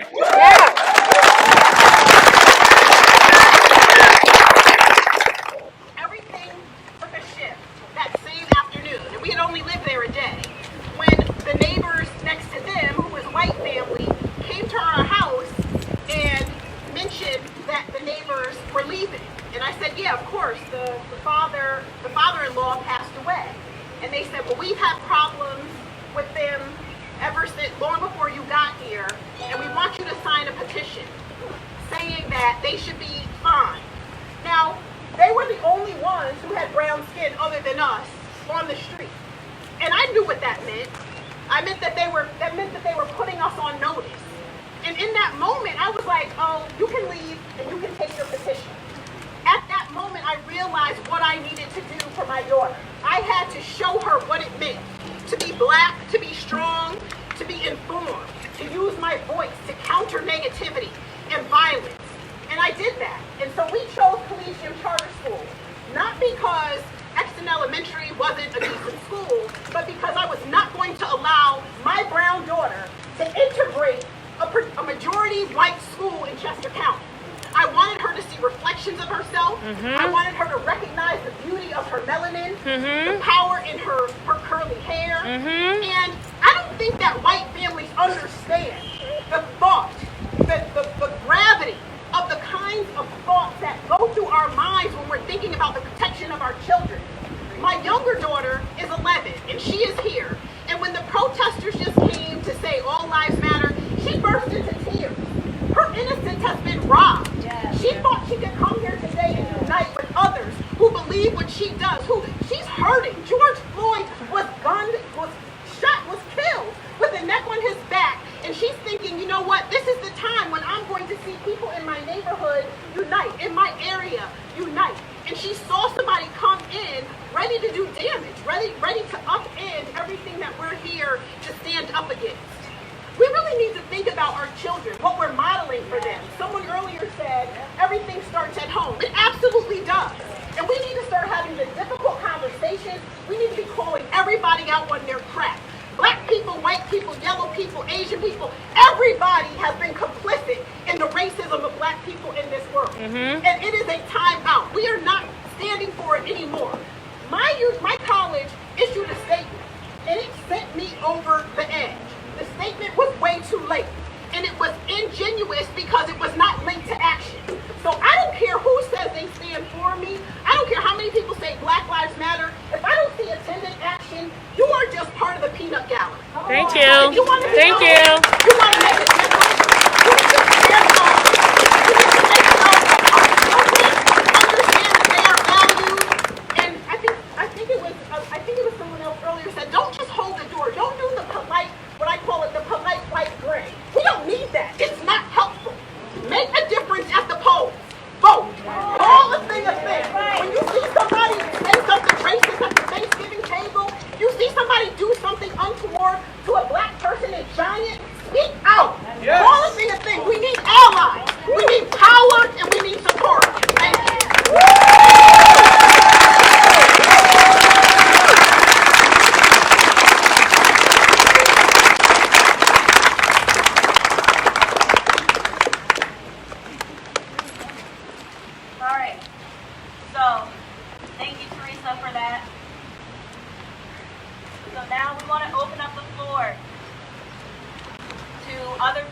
Other black people who would like to say something.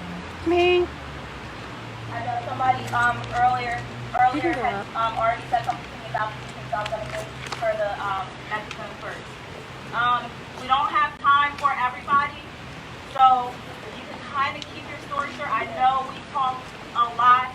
I apologize. Don't apologize. Just kidding. We don't apologize. Yes. We are here to tell our story. Enough is enough. Just like Aunt Shelly has on her shirt. Enough. That's right. That's right. That's right. Keep these stories to a minute or less. Okay. All right. So here we go. This is Paulette, and she's going to tell her story.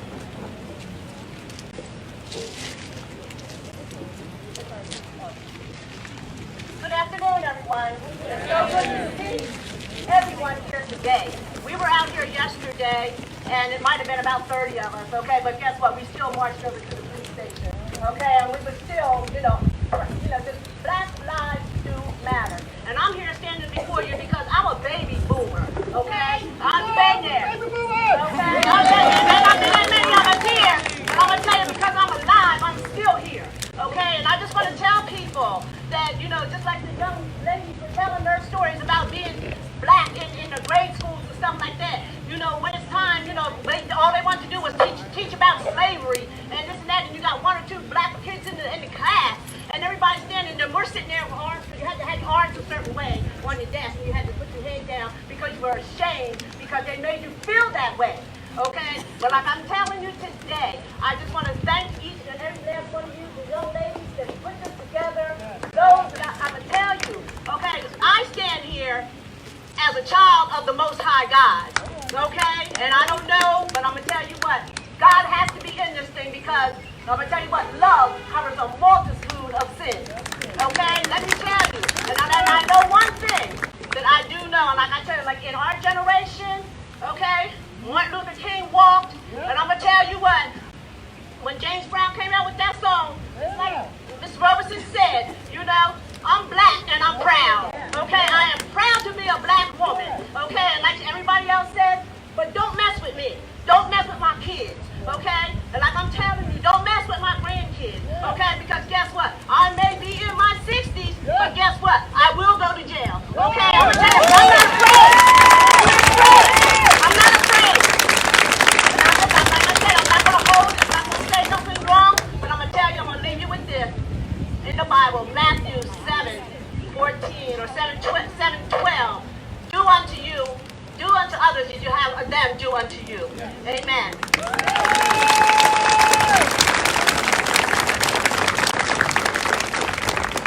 Anybody else want to come to the mic? She's behind you. Oh.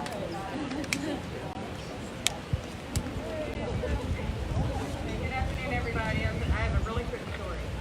So my name is TJ, and you can all see that I'm dark-skinned. So I grew up in a predominantly white town, Media, Pennsylvania, with a diverse family. My grandmother's mixed. She's what they call mulatto. Her mother's from Canada, her father's from Johnsontown. I grew up not knowing the difference in colors because my grandmother's half white. Her relatives in Canada are all Caucasian. So we grew up not seeing any color. I'm always told that growing up, I was teased. They called me Darky from the Parky, the black girl, all these names. Some of the white people did it too, but my comeback to them was, I'm black and you think I'm ugly, but you're in the sun every day, trying to get like me. I don't have to get in the sun. Everybody gets cancer, not me. That's the way I was born. So as I got older, I learned how to flex in my complexion because I love me. I don't care who doesn't.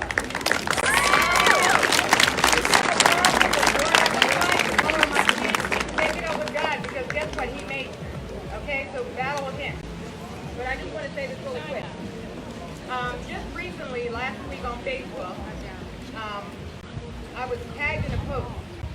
My daughter, majority of her friends are Caucasian. She just graduated from Penn State with her degree. They tagged me, one of my friends, adult friends, tagged me in a post where another black female posted, know who your friends are. All your white friends aren't really your friends. My daughter had no clue about this girl that she had gone from elementary school with all the way to graduating high school at Haven. The girl had on her post with a Popeyes bag.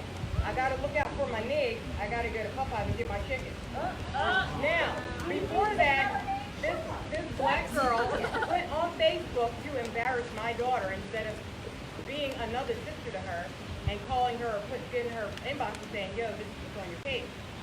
This black girl put my daughter, she was the only black girl in the picture of all white people. Randy's a token black girl. With me as her mother, I had to go off. I could only do so much on Facebook. But I say that to say, you really don't know who your friends are until this comes out. And to me, and this is my belief, and I don't care who doesn't believe it, I believe that 45 perpetuates all this stuff that's happening. Everything that's happening. And so, this is allowing people who have never spoken to a black person disrespectfully to be disrespectful. And I had to tell this girl in the Walgreens parking lot, don't let number 45 get your ass kicked because I don't have a problem. I do not have a problem. She called me a nigger, she called me all kinds of things. But you know what? Names never hurt me. So I just turned it around and said, no, that's what you are because you don't even know what the definition is. If you did, you wouldn't be saying it. But I say that to say, know who you're around. Know who your people are. Because when 45 got in office, 70% of the white friends that I grew up with, went to school with, went to dinner with, guess what? They were undercover racists. And guess what happened to them? They got deleted. If I see you on the street, don't speak to me because you're only doing it because you're seeing me. But behind my back, you call me all kinds of names. I don't have time for that. But here's my last thing. When we go to heaven on Judgment Day, right? God can be any color he wants to be. Red, purple, green, yellow, orange, black, white, whatever. So if you're a racist and God appears to you as a black man and says to you, why are you a racist? You gonna lie to him in his face? Because he already knows what you are. He already knows. He knows every hair on your head. He knows when you were in the womb. He created you. So what you gonna do, lie? Because guess what? You're gonna straight to hell. And that's what you do. But I just want to thank everybody for coming out and supporting my family.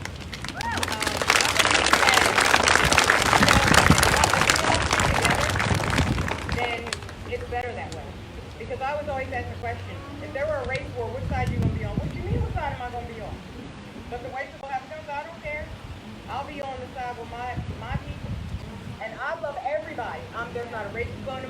My grandmother's Caucasian, part Caucasian. I have a lot of Caucasian friends. My sister-in-law from Guam. We have mixed families. So my thing is this: you better check yourself, because your thoughts, the devil knows all your thoughts, right? Just like God knows all your thoughts. And you can pretend to us down here, you can pretend all day, but there's one person that knows everything. You can't hide from him. So on Judgment Day, when that question comes around, how are you going to answer that question? How are you going to answer it? I just pray for everybody, and I love everybody. I don't like everybody, but God said, love each other as I have loved you. And that's the type of person I am. I grow my kids up not to judge anybody by the way they look, if they got 10 piercings, 100 tattoos.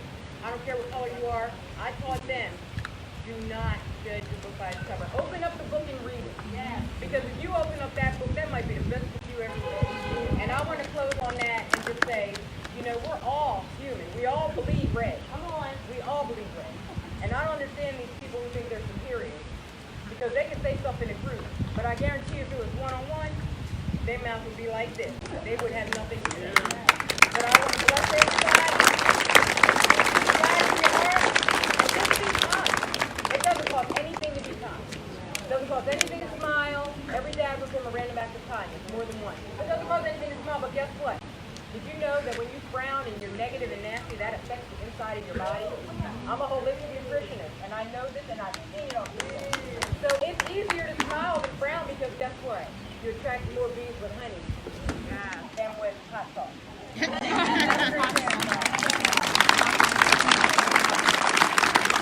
After that incident just happened, now I'm scared for my life. I don't know if this man's gonna try to come after me or my family now. I'm scared. We're speaking up. I am scared. And I'm not ashamed to say that I'm scared. Black pickup truck, olive complected, who claims that he is a person of color and may be part black. So keep a lookout for him, because I'm scared. Now we have Melinda that wants to say something, and then Aunt Shelly. Hi everybody, my name is Juan.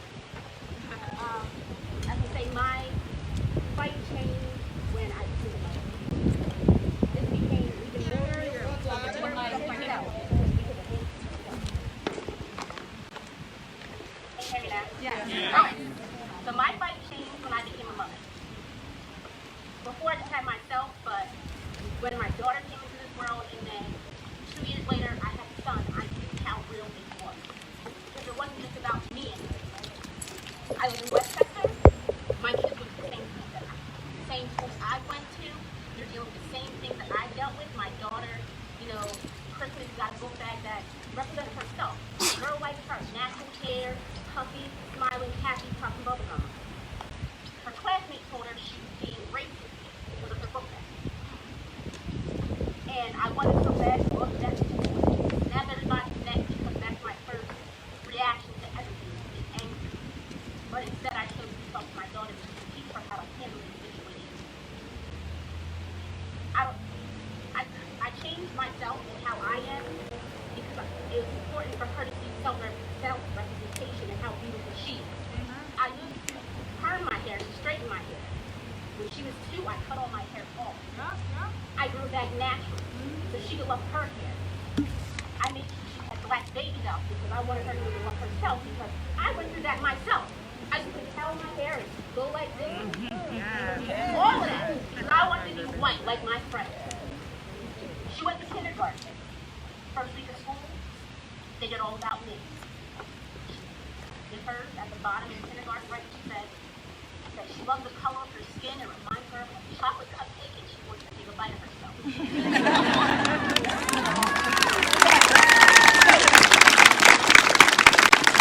Now, most of you doesn't mean anything, but to me that meant everything. That meant I'm doing my fucking job. Now, my son's 5. He doesn't really understand anything that's going on. But for me, I fear for both my children, for him even more, and not because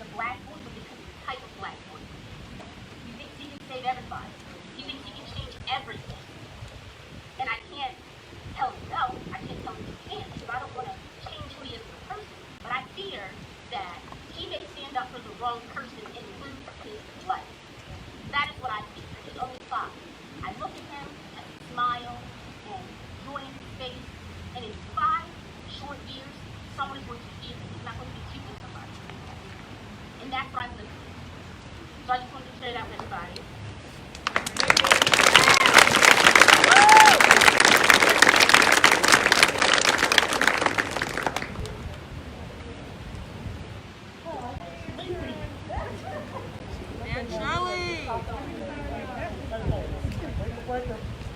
Hi, everybody. I know it's hot and getting weary, so I'm not going to say a whole lot. But I will say this. My name is Michelle, or Michelle. I want to ask you. Now, I was on Facebook, and I saw this article. It was called, not an article, but there were pictures. And it was called the George Floyd Palace. Did you hear about it?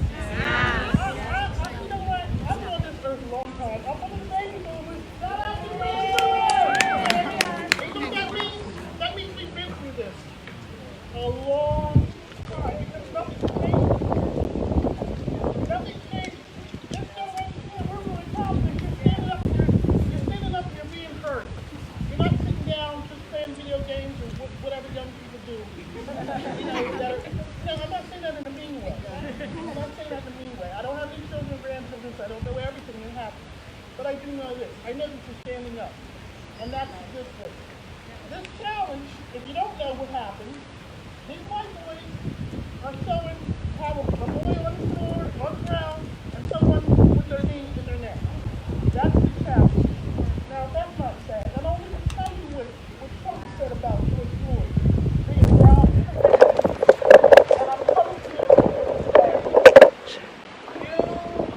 you need to vote.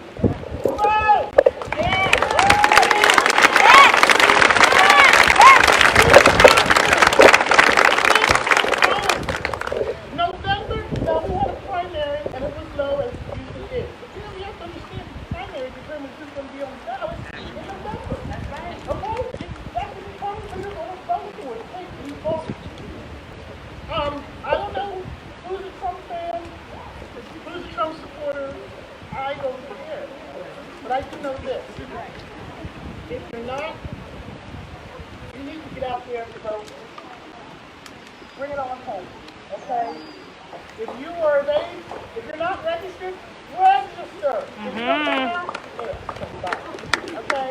But please, unless you want 4 more years of Trump, and guess what? It's only going to get worse. It's only going to get worse. And I don't think it's going to save itself. I don't think it's going to save itself. Okay? I don't. So you need to get out and vote. Let me hear you say, you're going to vote. I'm gonna vote. I'm voting. Not everybody else. You better vote. You better vote. If you care about what happens to your country, you better vote. Because who put the president around the White House? Come on. Who does that?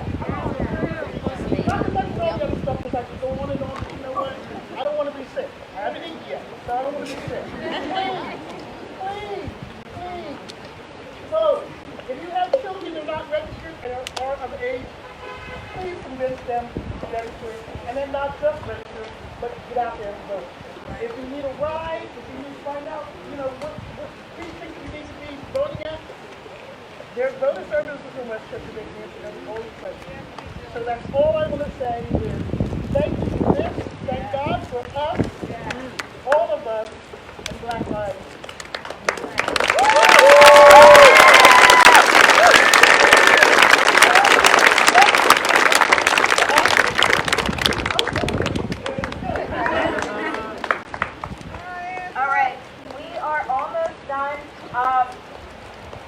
But what I wanted to do was open the floor up to a black man of the community. Okay? So just like I said, we're always out here for y'all. We need y'all to stand up for us. Ultimately, this protest is for George Floyd and for the other people who have been killed. And a lot of times, for the most part, it is y'all. And we are always there for you guys. We need that same energy from y'all. Come on. Period. It's a requirement, not a request. Yes. We need you guys. Whether you don't want to be with us romantically or our friends, we still need you guys to speak up. Right. So again, is there any black man from the community, Chester County, Who wants to speak? Who wants to say something? Doesn't matter if you're mixed or biracial. All right now. You're still a black person. You have black blood. Y'all heard of the one drop rule?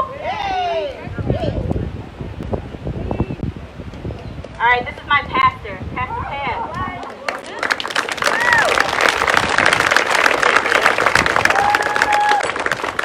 I didn't want to come out here seeing all these other black men out here. Amen. I talk every Sunday, every Thursday. This is serious business. Amen. Not only are we fighting a racing pandemic, a health pandemic, an economic pandemic, and we all have to come together. This is worldwide. This is not only just about police brutality. Amen. This goes way back. I don't know if you guys remember. I'm going to give you a little Bible history. Do everybody know about the flood? The great flood of Noah, right? Yeah. Everybody on the planet was destroyed except for who? Noah. So that means all of us are from who? Noah. That's right. So why do we go around claiming all these different races? We all come from the same DNA, from one man, from one family, and that's the family of Noah. But yet, we come because of different colors of our skin. The reason that is because the Bible, God scattered everybody out. So your skin tone, you adjusted to wherever you settled down at. Those who settled down in Alaska were light.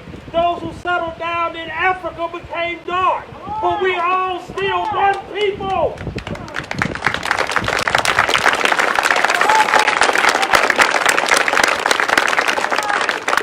And what we got to realize, as one people, we have to stand together. Yes.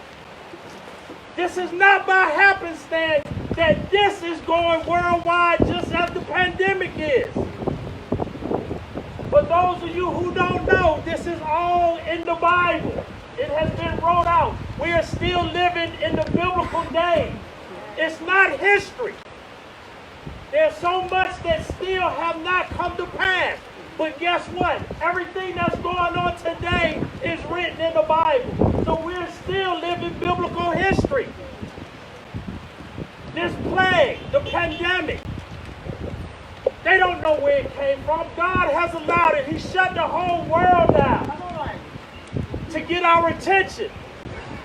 And then now, here this racism thing coming on. Everybody's at home. The whole world has to address it. You see protests going on all over the world. This is not just here. We have to stand together to make change. Me as a black man, I have Cherokee Indian, I have Caucasian, I have Hispanic, all kind of stuff in my family.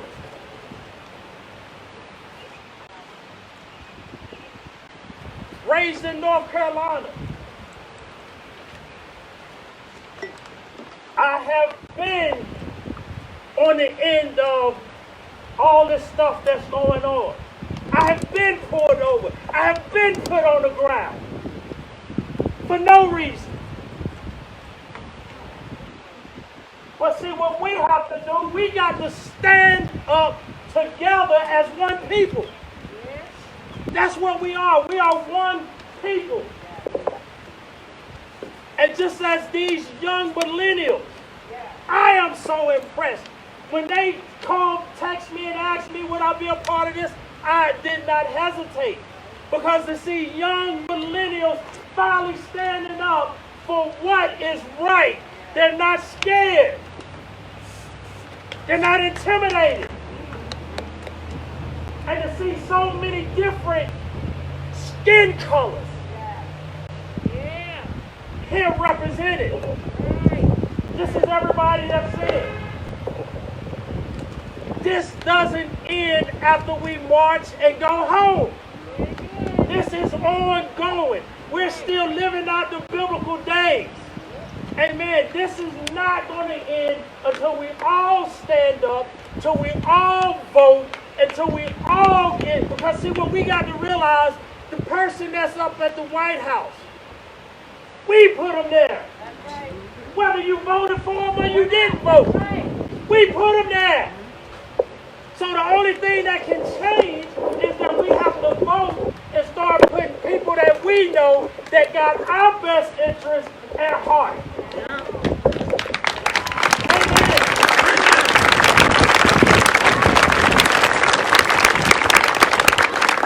So this is what this is all about. Yes, Black Lives Matter. Yes, all lives matter. But see, until we can come together as one people under God, you're going to always have this. But as someone said earlier, there's change in the air. There's a movement that's going on worldwide. And believe me, none of this has snuck up on God. He is in control. He is going to control the outcome.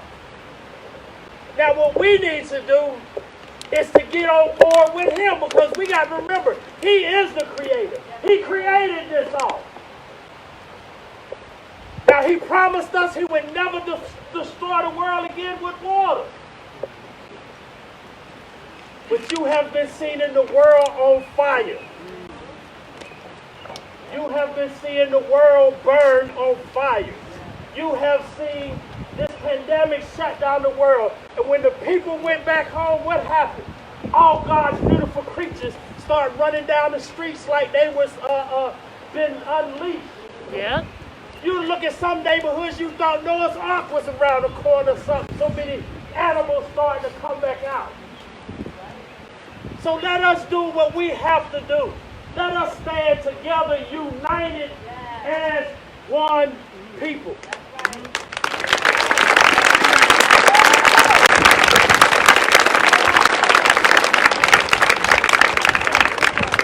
You know it's hot. So thank you guys so much for hanging in there. We have one more person who wants to speak. And then we still wanted to do the demonstration. After the demonstration, if you would like, we're going to do the march. And when we come back, someone did offer food. So there will be food. You can take it to go if you would like. But that's what's going on, just so you know.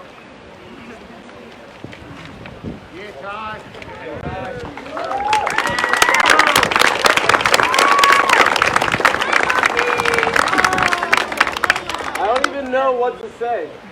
I grew up in Coatesville, moved to Downingtown 5th grade to 6th grade. I moved here with no friends. I moved here, and the best part about Downingtown, the reason I can cry, not even saying anything, the reason I can cry just for looking at everybody is that I was scared. I was scared. Why am I scared to move to Downingtown? Look at this.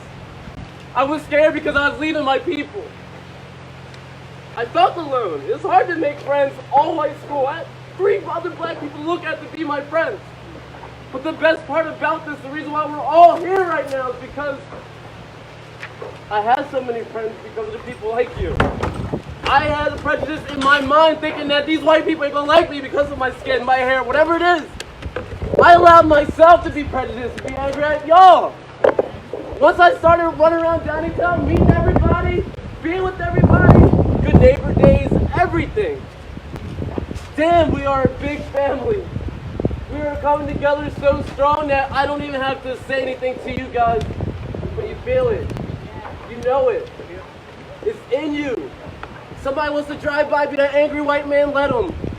That's what gives us the fuel to keep doing what we're doing. We'll sit in the sun, we'll burn in the sun to talk to each other, to listen to each other, to hold each other and laugh. Everything. And that's why I love this town. She said, let a black man speak. I had a gun drawn on me a few years ago by a cop. License to carry, had my gun on me. I had that anger, that hatred. And I can't allow that to stop my vision of bringing us together. We get so angry. We get so mad that it's like, you just want, it eats up a part of you.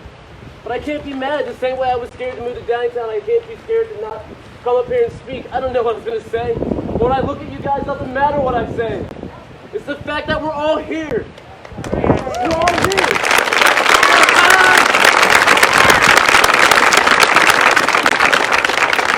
And I'm just happy to be a part of this. I wouldn't care if there was 5 people here, 500, 5,000, 5 million, because we are the difference. We are the change. And that's it. Thank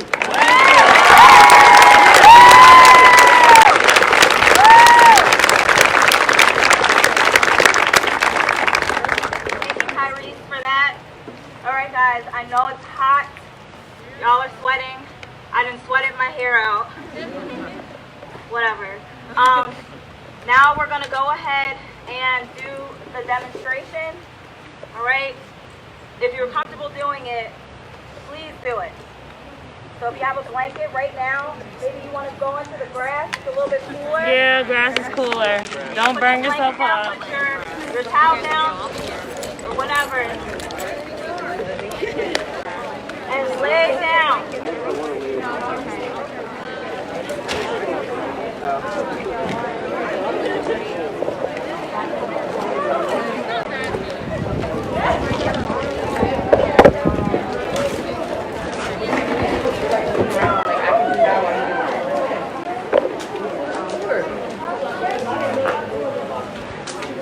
Yes, if everybody can make their way over to the grass.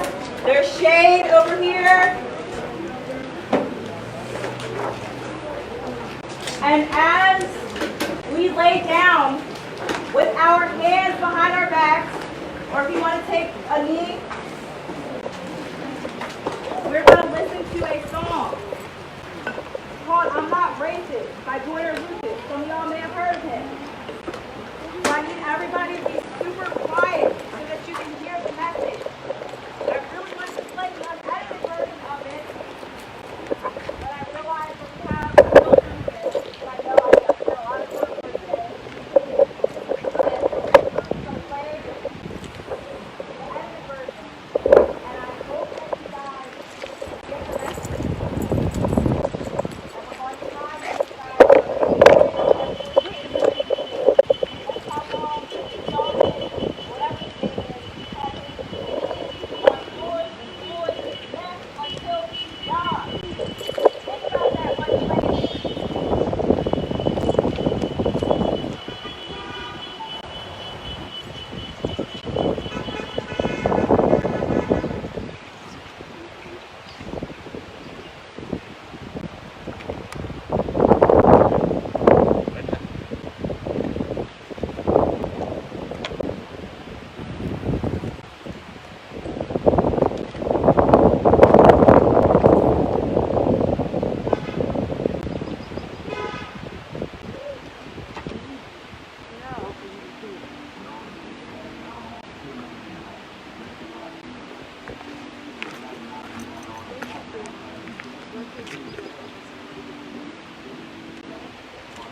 don't mean that you can say it just because you got friends. That word was originated for you to keep us under. And when we use it, we know that's just how we greet each other. And when you use it, we know there's a double meaning under. And even if I wasn't picking cotton physically, that don't mean I'm not infected by the history. My grandmama was a slave. That's history, and you ain't got no sympathy. I'm sorry, you never felt my life. Trying to have faith, but I never felt alright. It's hard to elevate when the country's ran by white. Just me by my skin color with my black. Trying to find a job, and ain't nobody doing me back. Now I gotta come.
About a minute left.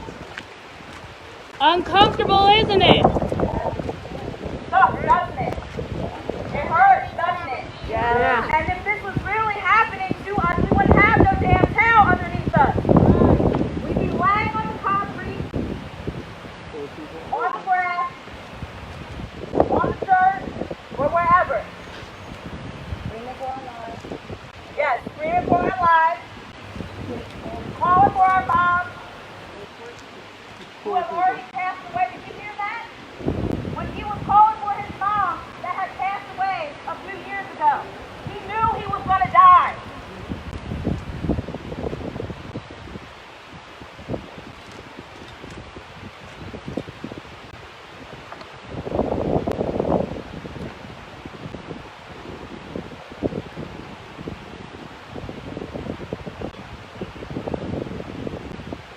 thing, I'm going to read off George Floyd's last words.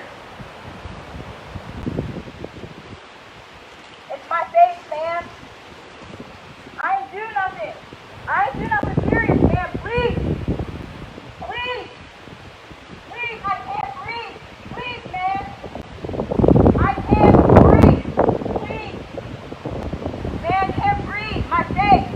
Just get up. I can't breathe. Please. I can't breathe. Shit.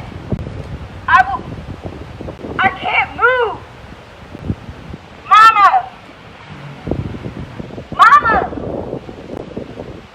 I can't. My knee. My neck. I'm through. I'm through. I'm claustrophobic. My stomach hurts. My neck hurts. Everything hurts. Some water or something, please. Please. I can't breathe, officer. Don't kill me. They gonna kill me, man. Come on, man. I cannot breathe. I cannot breathe. They gonna kill me. They gonna kill me. I can't breathe. I can't breathe. Please, sir. Please. Please. Please. I can't breathe.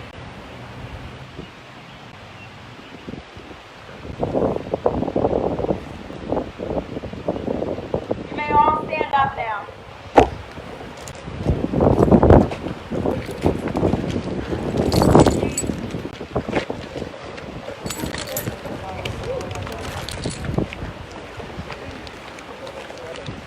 Black bodies we are fearing for our lives every day. We don't know, none of us know when our last day is going to be. Thank you so much. But when you get pulled over by a cop or they just start messing with you for no reason, it's kind of just like, okay, I really might die today. I really might die. Whether you're a woman, you saw what they did to that plan, or a man, George Floyd.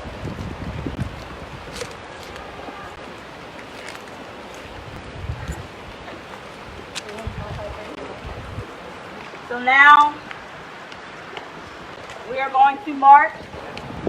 I know we're a little behind schedule, but we're going to march from here to Borough Hall,